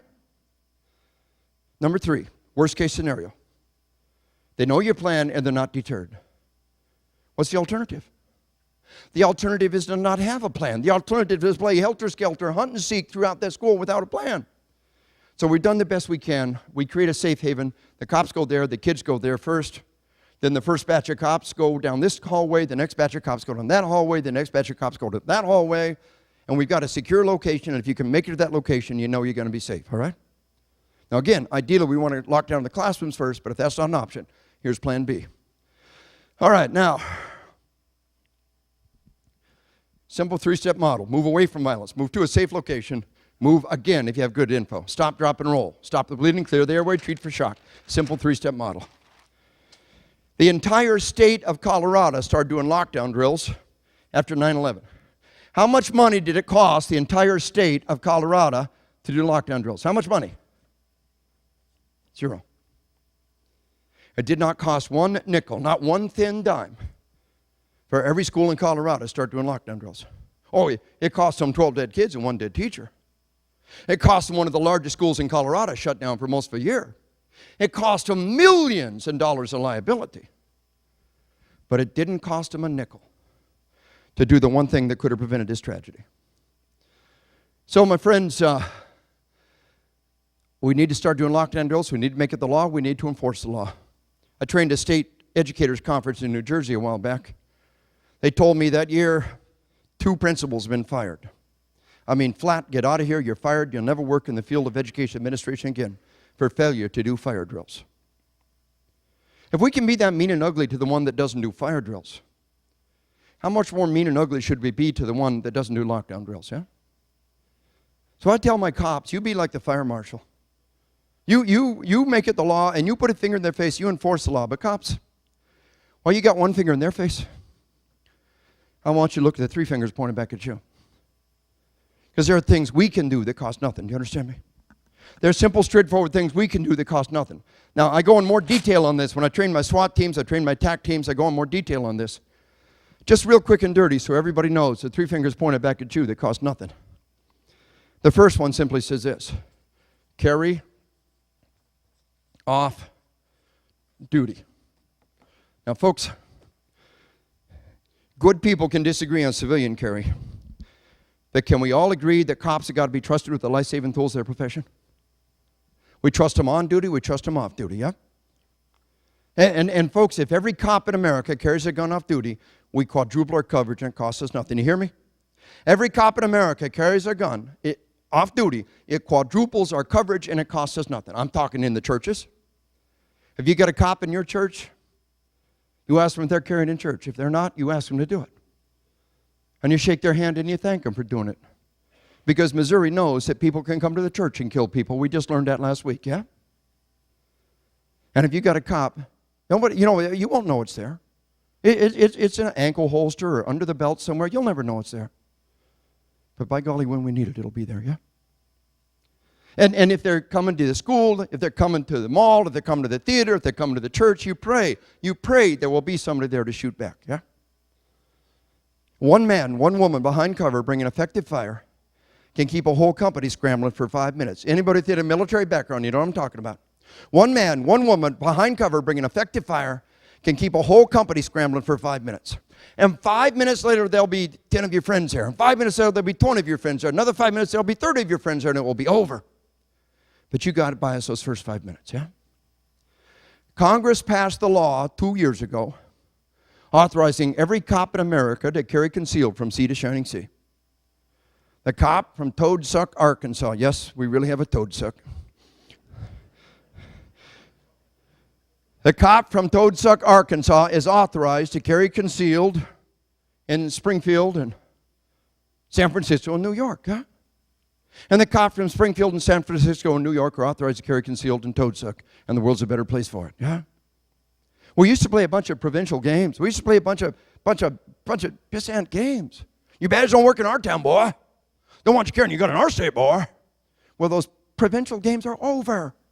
The U.S. Congress says we are at war, and we pray that you will be there at the life-saving tools of your profession. And any law enforcement professional that doesn't want a fellow professional to carry the tools, life-saving tools of their profession, should be happy slapped till the snot comes out of their ears. Huh? When they come to kill your kids, you pray there's somebody there to buy us those first 5 minutes, all right? Now, the next finger pointed back at you that costs absolutely nothing is what we call a go bag. Now, here's the deal. One man, one woman behind cover can keep them scrambling for 5 minutes. And there may be a cell of international terrorists. It could be a group of 5 or 6 kids, because we caught several groups of 4, 5, 6 kids planning to do it. Whatever it is, you got to buy us those first 5 minutes. The average cop is going to go in the door with 3 magazines. 1 in the gun, 2 in the belt. Now, if you're firing as fast as you can accurately fire, how long are 3 magazines going to last you? Most of us can burn 3 mags, accurate fire in a minute flat. Now what do? What do? You're out of ammo. You got to run. You've ticked him off. And then you ran. And he's got your kids. So, folks, what we're doing is in the trunk of every police car, there needs to be a little bag. Put it right up front where you can always access it. The trunk, right, you open up the trunk right here. And what's got to be in that bag is an ammo resupply, first and foremost. You got to be able to have an ammo resupply. If it smells funny, if you got extra magazines, have them loaded. You got rifles, have rifle mags in there loaded. And if it smells funny, sling it over your shoulder and go on in. And if you get caught by surprise, a good chance you will be caught by surprise. Go back like thunder out to your vehicle, get a reload, go back in like thunder, and 30 seconds later, as he's heaving a sigh of relief, there you are on top of him again, yeah? Got to have a plan, it costs nothing. Final thing I'm going to mention today, final thing that costs nothing is rifles. People say, well, Dave, rifles cost bucks. No, they don't. With the stroke of a pen, we can authorize officers to purchase and carry their own rifle. All you hunters, all you XGIs, you know what to do with the rifle right now. Now, is there anybody here that your agency authorized you to purchase and carry your own rifles on duty? Anybody? Look at the hands that are up. Just look around you. The hands are up. Because I want you to ask them during the break. People always say, well, tell me an agency that does it. Well, here's an agency. Go get their policy. Purchase and carry your own rifle on duty is no different than purchase and carry your own pistol. Do you understand? It's that same fundamental concept. With a stroke of a pen, we can make them available. Or we can get them for the military for free. There's some excellent programs. Now, if you want to buy them, that's fine. I got nothing wrong with buying them. But I'm showing you that there are answers that cost nothing. We can get them for the military for free. One police chief in Ohio sent me an email. He said, Dave, we got rifles for every cop in my department. They've all got their own rifle. He said, by God, if the bachelors come to my town, our response time is measured in feet per second. That's the mindset that makes us safer. Not it'll never happen here. Let me tell you the most awful, obscene, unprofessional words we can ever say. It'll never happen here. Imagine the fire marshal saying that. Fire exit signs out. Don't worry, it'll never happen here. Fire sprinkler heads are corroded. Don't worry, it'll never happen here. Fire marshal would never say that. Yet statistically speaking, violence is vastly more likely to kill people than fire is, yeah? If you ever hear those awful, obscene, unprofessional words, that'll never happen coming out of your mouth, just smack yourself gently till they go away. But tell what you can say. You can say, here's what we've done to deter it. Here's what we've done to detect it. Here's what we've done to delay it. And here's what we've done to give them one heck of a surprise. If they were stupid enough to come to my town. Folks, I love Chicago PD. They bring me out there 2 weeks every spring and every fall. Dear, dear friends. I love NYPD. They brought me out there several times since 9/11. Magnificent Americans. They've earned our pride and our love. But if I were king, I would not give Chicago a stinking nickel of federal dollars. I would not give New York one thin dime of federal dollars. until they made rifles available to every cop that wanted one. Until you do the things that can be done for free. Don't come sniveling for federal dollars. You understand? Do the things that can be done for free, and then come asking for federal dollars. 3 fingers pointed back at you. Yeah? And so, my friends, we put all the pieces together. What I want to do now is I want to focus in for a little bit on the school killer and tell you what all the school killers had in common. And real quick, now, the Secret Service did a pretty good study on this. The FBI did a better study and more depth on this. And y'all watch CSI Las Vegas? Las Vegas Metro, it's got some pretty smart people. I work with them. And one of their PhDs took the 2 profiles and they synthesized it. Now listen to me, there is no profile. The killers are white, they're Native American, they're African American, they're Hispanic. They're upper class, they're middle class, they're lower class. They're broken families, they're intact families. Most of them are male. There have been some female school shooters, and increasingly we're catching more and more females who want to do it. There's no profile. Don't judge me by profile, judge me by my behavior. And there are 4 behaviors that all the school killers had in common. Number 1, all the school killers had a gun. Now there's a blinding flash of the obvious, yeah? But can we all agree that kids shouldn't be packing heat in school? Everybody from the NRA to the ACLU agrees on that one. Kids shouldn't be packing heat in school. But do you really mean it? Or are you just giving it lip service? Because let me tell you what this means. Folks, I do a demonstration with Chief Michael Dorn. I worked with him. Mike Dorn is our nation's definitive expert on school safety. And he does a demo. With his permission, I borrowed his demo. So I'm training every sheriff in one major state. Got all the chief deputies, under sheriffs, and sheriffs in a whole state. Went real well. They loved it. They brought me back 6 months later for the B side of the record. I brought my son with me. My baby, my little one, was in high school that year. And he's standing up front helping his dad get set up. Auditorium with about this many people. And we're getting set up front, and he's helping me. Typical high school kid. Baggy pants, untucked shirt, just helping his dad get set up. We began. I said, y'all know me, but you don't know my son Joe. He wasn't here last time. Joe's a good kid, but today we got a problem. I said, Joe, you got anything you want to share with the sheriffs? He reaches in the cargo pocket, these big baggy gang pants. He pulls out a full-size semi-automatic pistol. He reaches in the other cargo pocket, pulls out a full-size 6-inch barrel revolver. I said, Joe, what else you got? He pulls up that untucked shirt, and now clearly visible, sticking out of the pants pocket, is a butt of a semi-automatic pistol. Sticking out of the other pocket is a butt of another revolver, yeah? I said, Joe, what else you got? He pulls that shirt up a little higher. Now you can see running down his pant leg is a full-length 12-gauge pump-action shotgun. Running down the other pant leg is an AR-15 semi-automatic rifle. I said, Joe, what else you got? He reaches in the butt of these big baggy gang pants and he pulls out a Thompson submachine gun, a Tommy gun. Now, 2 things made it possible for my son to conceal over 50 pounds of weapons, and nobody noticed. You with me? He stood in front of all those law enforcement and nobody noticed. 2 things made it possible. Number 1 is a remarkable set of suspenders. Yeah? Number 2 was the kind of clothing we permit the children to wear. They're called gang pants. Why are they called gang pants? Because that's the kind of clothing criminals want to wear. Why would criminals want to dress that way? Because they're ideally designed to conceal weapons and shoplifted goods. Kids' fashion come and go. Fashions come and go. The gang pants have been there for almost 30 years. They are not a fashion. They're a utility. And they are ideally designed to conceal weapons and shoplifted goods. And Chief Michael Dorn, the International Association of Chiefs of Police, primary trainer on guns in the school, said, if you really give a hoot and heck about keeping guns out of the school, the first thing you would have is a strictly enforced dress code. Better yet, uniforms, huh?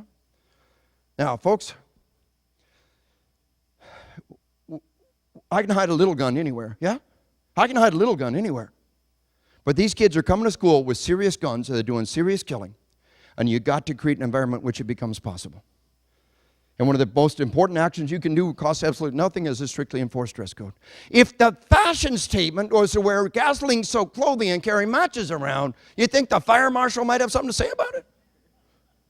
If the fashion statement is to wear clothing ideally designed to conceal weapons and shoplifted goods, we have not just the right but the responsibility to say something about it, huh? One other quick little note on guns. Metal detectors. Now, Mike Dorn is a definitive trainer on our metal detector business. And the metal detectors are fine, but you got to have them always moving around. You have the metal detector at the front door every day. Well, they'll throw the gun over the fence. They'll come in the side door. There's all kinds of things they can do. So the metal detector has to be always moving around. One bus, randomly selected every morning as they come off the bus, we want them. One bus, randomly selected every evening as they get onto the bus, we want them.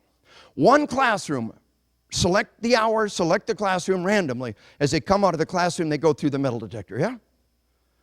And we don't want to put the kid in jail. We don't want to catch him. We want to deter him. And the kid's going to say, I'm not going to carry a gun on the bus for you. Last month they did. Everybody, you never know when they're going to do it. It really does work. If you always got the metal detector in the same place, it's like putting this radar speed trap in the same place. The only guy you catch is the poor schmuck from Arkansas coming through, yeah? It's the fact that that DUI checkpoint is always moving. It's the fact that that radar checkpoint is always moving that helps keep us a little bit honest. Do you understand? All right, so we want to know gun zone. We've got to do it right. And one last thing before I drop the topic of looking for guns. Don't look for something you don't want to find. If you got a metal detector and you're looking for guns, you have an armed police officer with you. And if you got word that Billy has a gun, now listen to me, listen to me. If nobody is currently dying, you get a cop, you get them now. The vice principal in Jacksboro, Tennessee, 2 years ago, he got word that Billy had a gun. Now, the vice principal is a retired Army lieutenant colonel. I can identify with this guy. And he got word that Billy has a gun. And he called Billy into the office. The vice principal is dead. Billy will spend the rest of his life in jail. 2 families are destroyed. An entire school district is devastated because this vice principal didn't get the right person to do the job. Yeah? If nobody's dying, you get a cop. What if people are dying? What if people are dying and there's no cop handy? Then I would like to believe that I would have the courage to do what Neville Rogers and Bill Bond did. You understand? But I'm telling you, folks, don't look for something you don't want to find. Metal detectors without armed, looking for a gun without armed people on hand. The cop has got the body armor, he's got the training, he's got the equipment. If the kid wants to fight, he's the one to do it. But do you understand that kid is convinced that gun makes him a man? That kid is convinced that gun makes him virile and potent and strong. And Mrs. Jones says, give me that gun. You'll get it all right. You've incited an incident. It is humiliating to turn the gun over to you. But an armed, uniformed police officer puts Billy against the wall and takes a gun. There's no shame in that. If the kid wants to fight, the cop's the one that has the equipment, the training to deal with it, yeah? So, unarmed people with metal detectors, what we call an Arkansas mine detector. You ever seen a mine detector? Then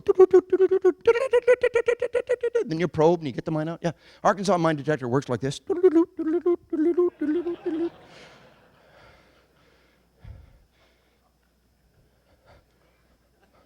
Unarmed people with metal detectors is an Arkansas mine detector. You understand me? Don't do it, don't do it, don't do it. All right? So, number 1, all the school killers had a gun. Our goal is to create a no-gun zone. Number 2, all the school killers had a grievance about real or perceived injustice. It is not true that they were all bullied, but most of them were. Not all of them are bullied, but most of them were, and it's a fairly common trait.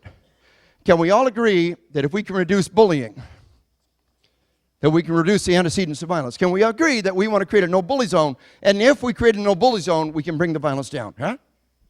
When I show you the Stanford study, and I tell you an entire school district put it in place and cut bullying in half, remember, cutting the bullying is more than just getting rid of the bullying. It's getting rid of the ingredients that incite violence. The next thing that all the school killers had in common was persistent themes of violence in their schoolwork.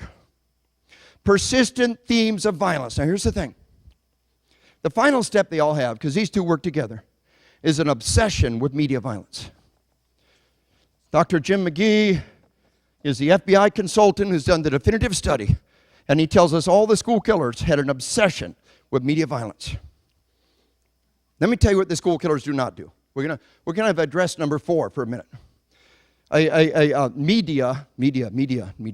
Media violence. Now,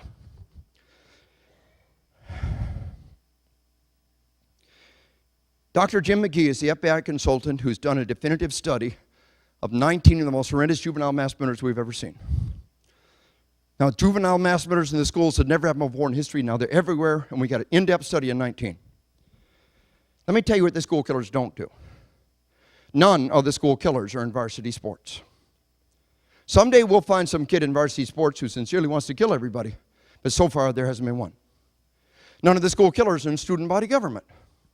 None of the school killers are in martial arts. 1 out of 19 had a yellow belt. The Springfield, Oregon killer, he dabbled for 2 months a year prior, dropped out. He's the only one of the school killers who ever even tried martial arts, and he couldn't hang past yellow belt. You understand? Dropped out over a year prior. None of the school killers were in Boy Scouts or junior ROTC. None of the school killers were active in the church youth group.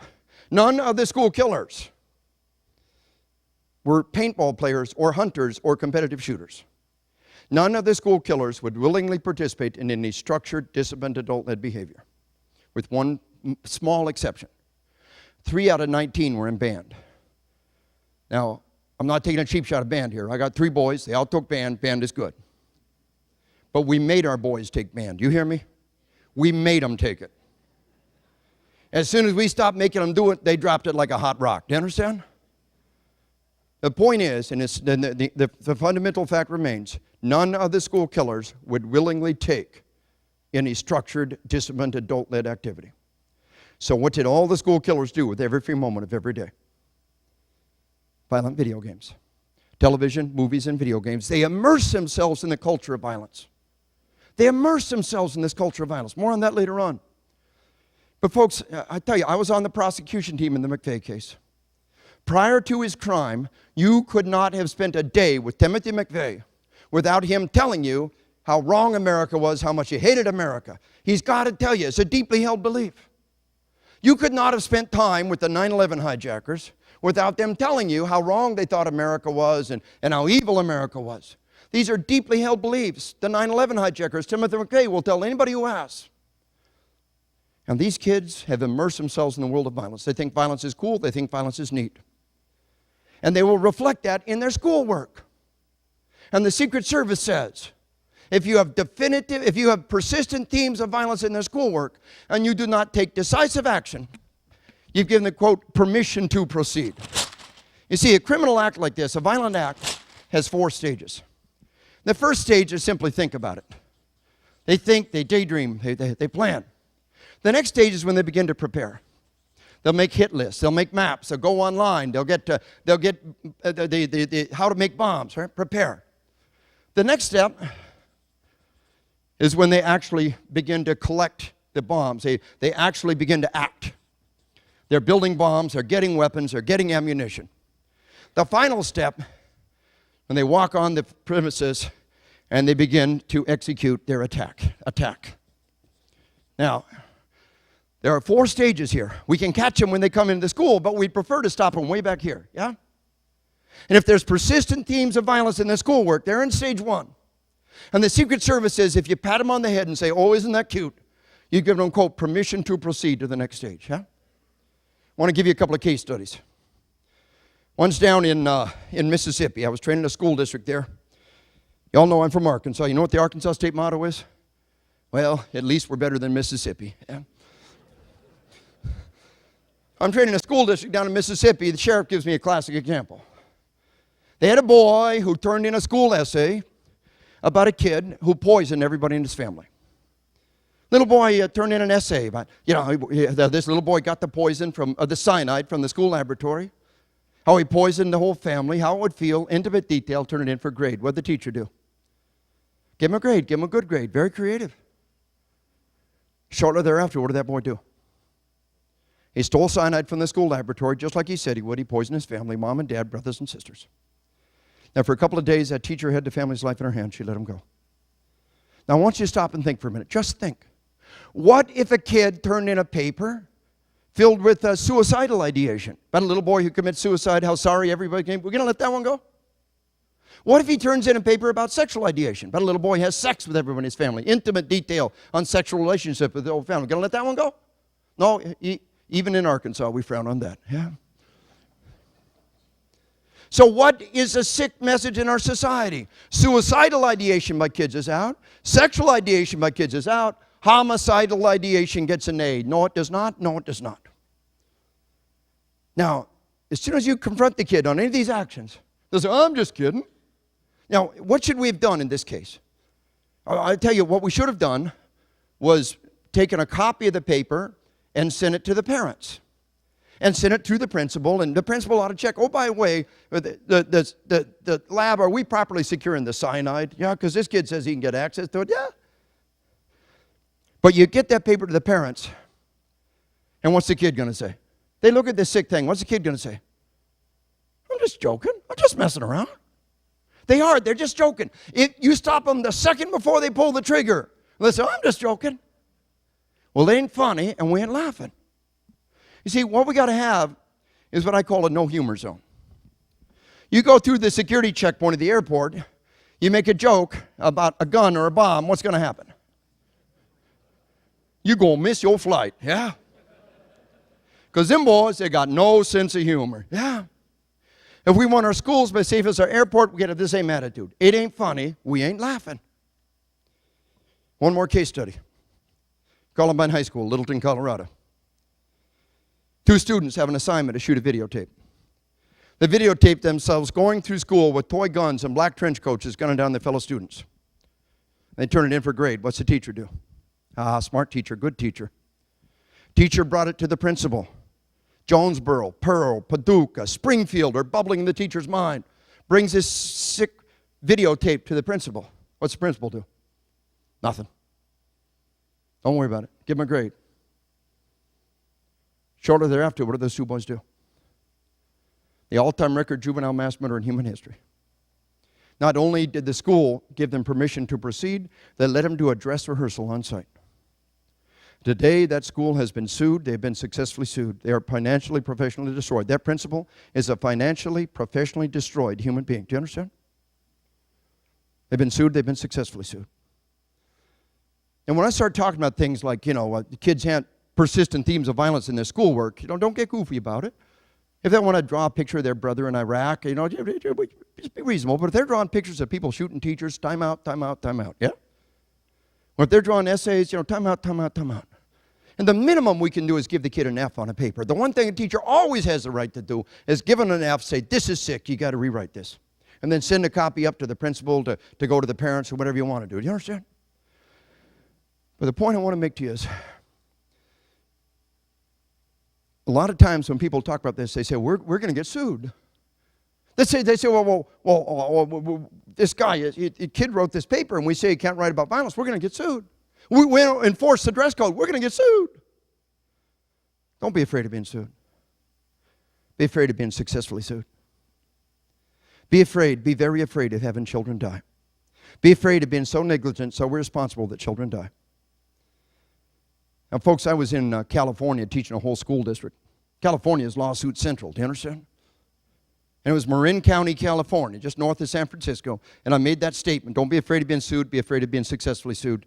And a man in a 3-piece suit in the front row stood up and faced the audience. I said, who's this guy? He said, I am the school district's attorney. I thought, I'm in trouble now. He said, everybody in this room, listen to what this man just said. Listen to what he said. Don't be afraid of being sued. That's what I'm here for. I'm not afraid of a lawsuit. I'm afraid of somebody doing something so foolish that the best lawyer in the world can't get you off the hook. Huh? That's what I fear. Everybody gets sued. Don't be afraid of being sued. Be afraid of being successfully sued. You got a strictly enforced dress code. Some judge tells you can't do it. The blood is on the judge's hand. Yeah? You got a no humor zone with persistent themes of violence, and you take action and they tell you can't do that, the blood is on the judge's hand. But your conscience is clear. And nationwide, I'm telling you, people are having dress codes and the judges are approving. And nationwide, people are saying you can't have ideation of violence any more than sexual or suicidal ideation, and the judges are approving it. Do you understand? And so, my friends, simple, straightforward things we can do. But the final thing we can do is the no media zone. You see, when we convince the kids to turn off TV, movie, and video games, the result is incredible. There's light at the end of this tunnel. As the teacher in the classroom who just wants to raise their test scores and reduce the violence is going to turn the tide, is going to change our society. You see, I'm going to end the day with some good news. There's light at the end of the tunnel, and there's a vital, vital resource available to us after the break. Right now, it's 5 minutes till the hour. I ask you, please, to the best of your ability, be back in your seats. Urine levels down, caffeine levels up, ready to rock and roll at 10 past the hour. Hooah! 15 minutes.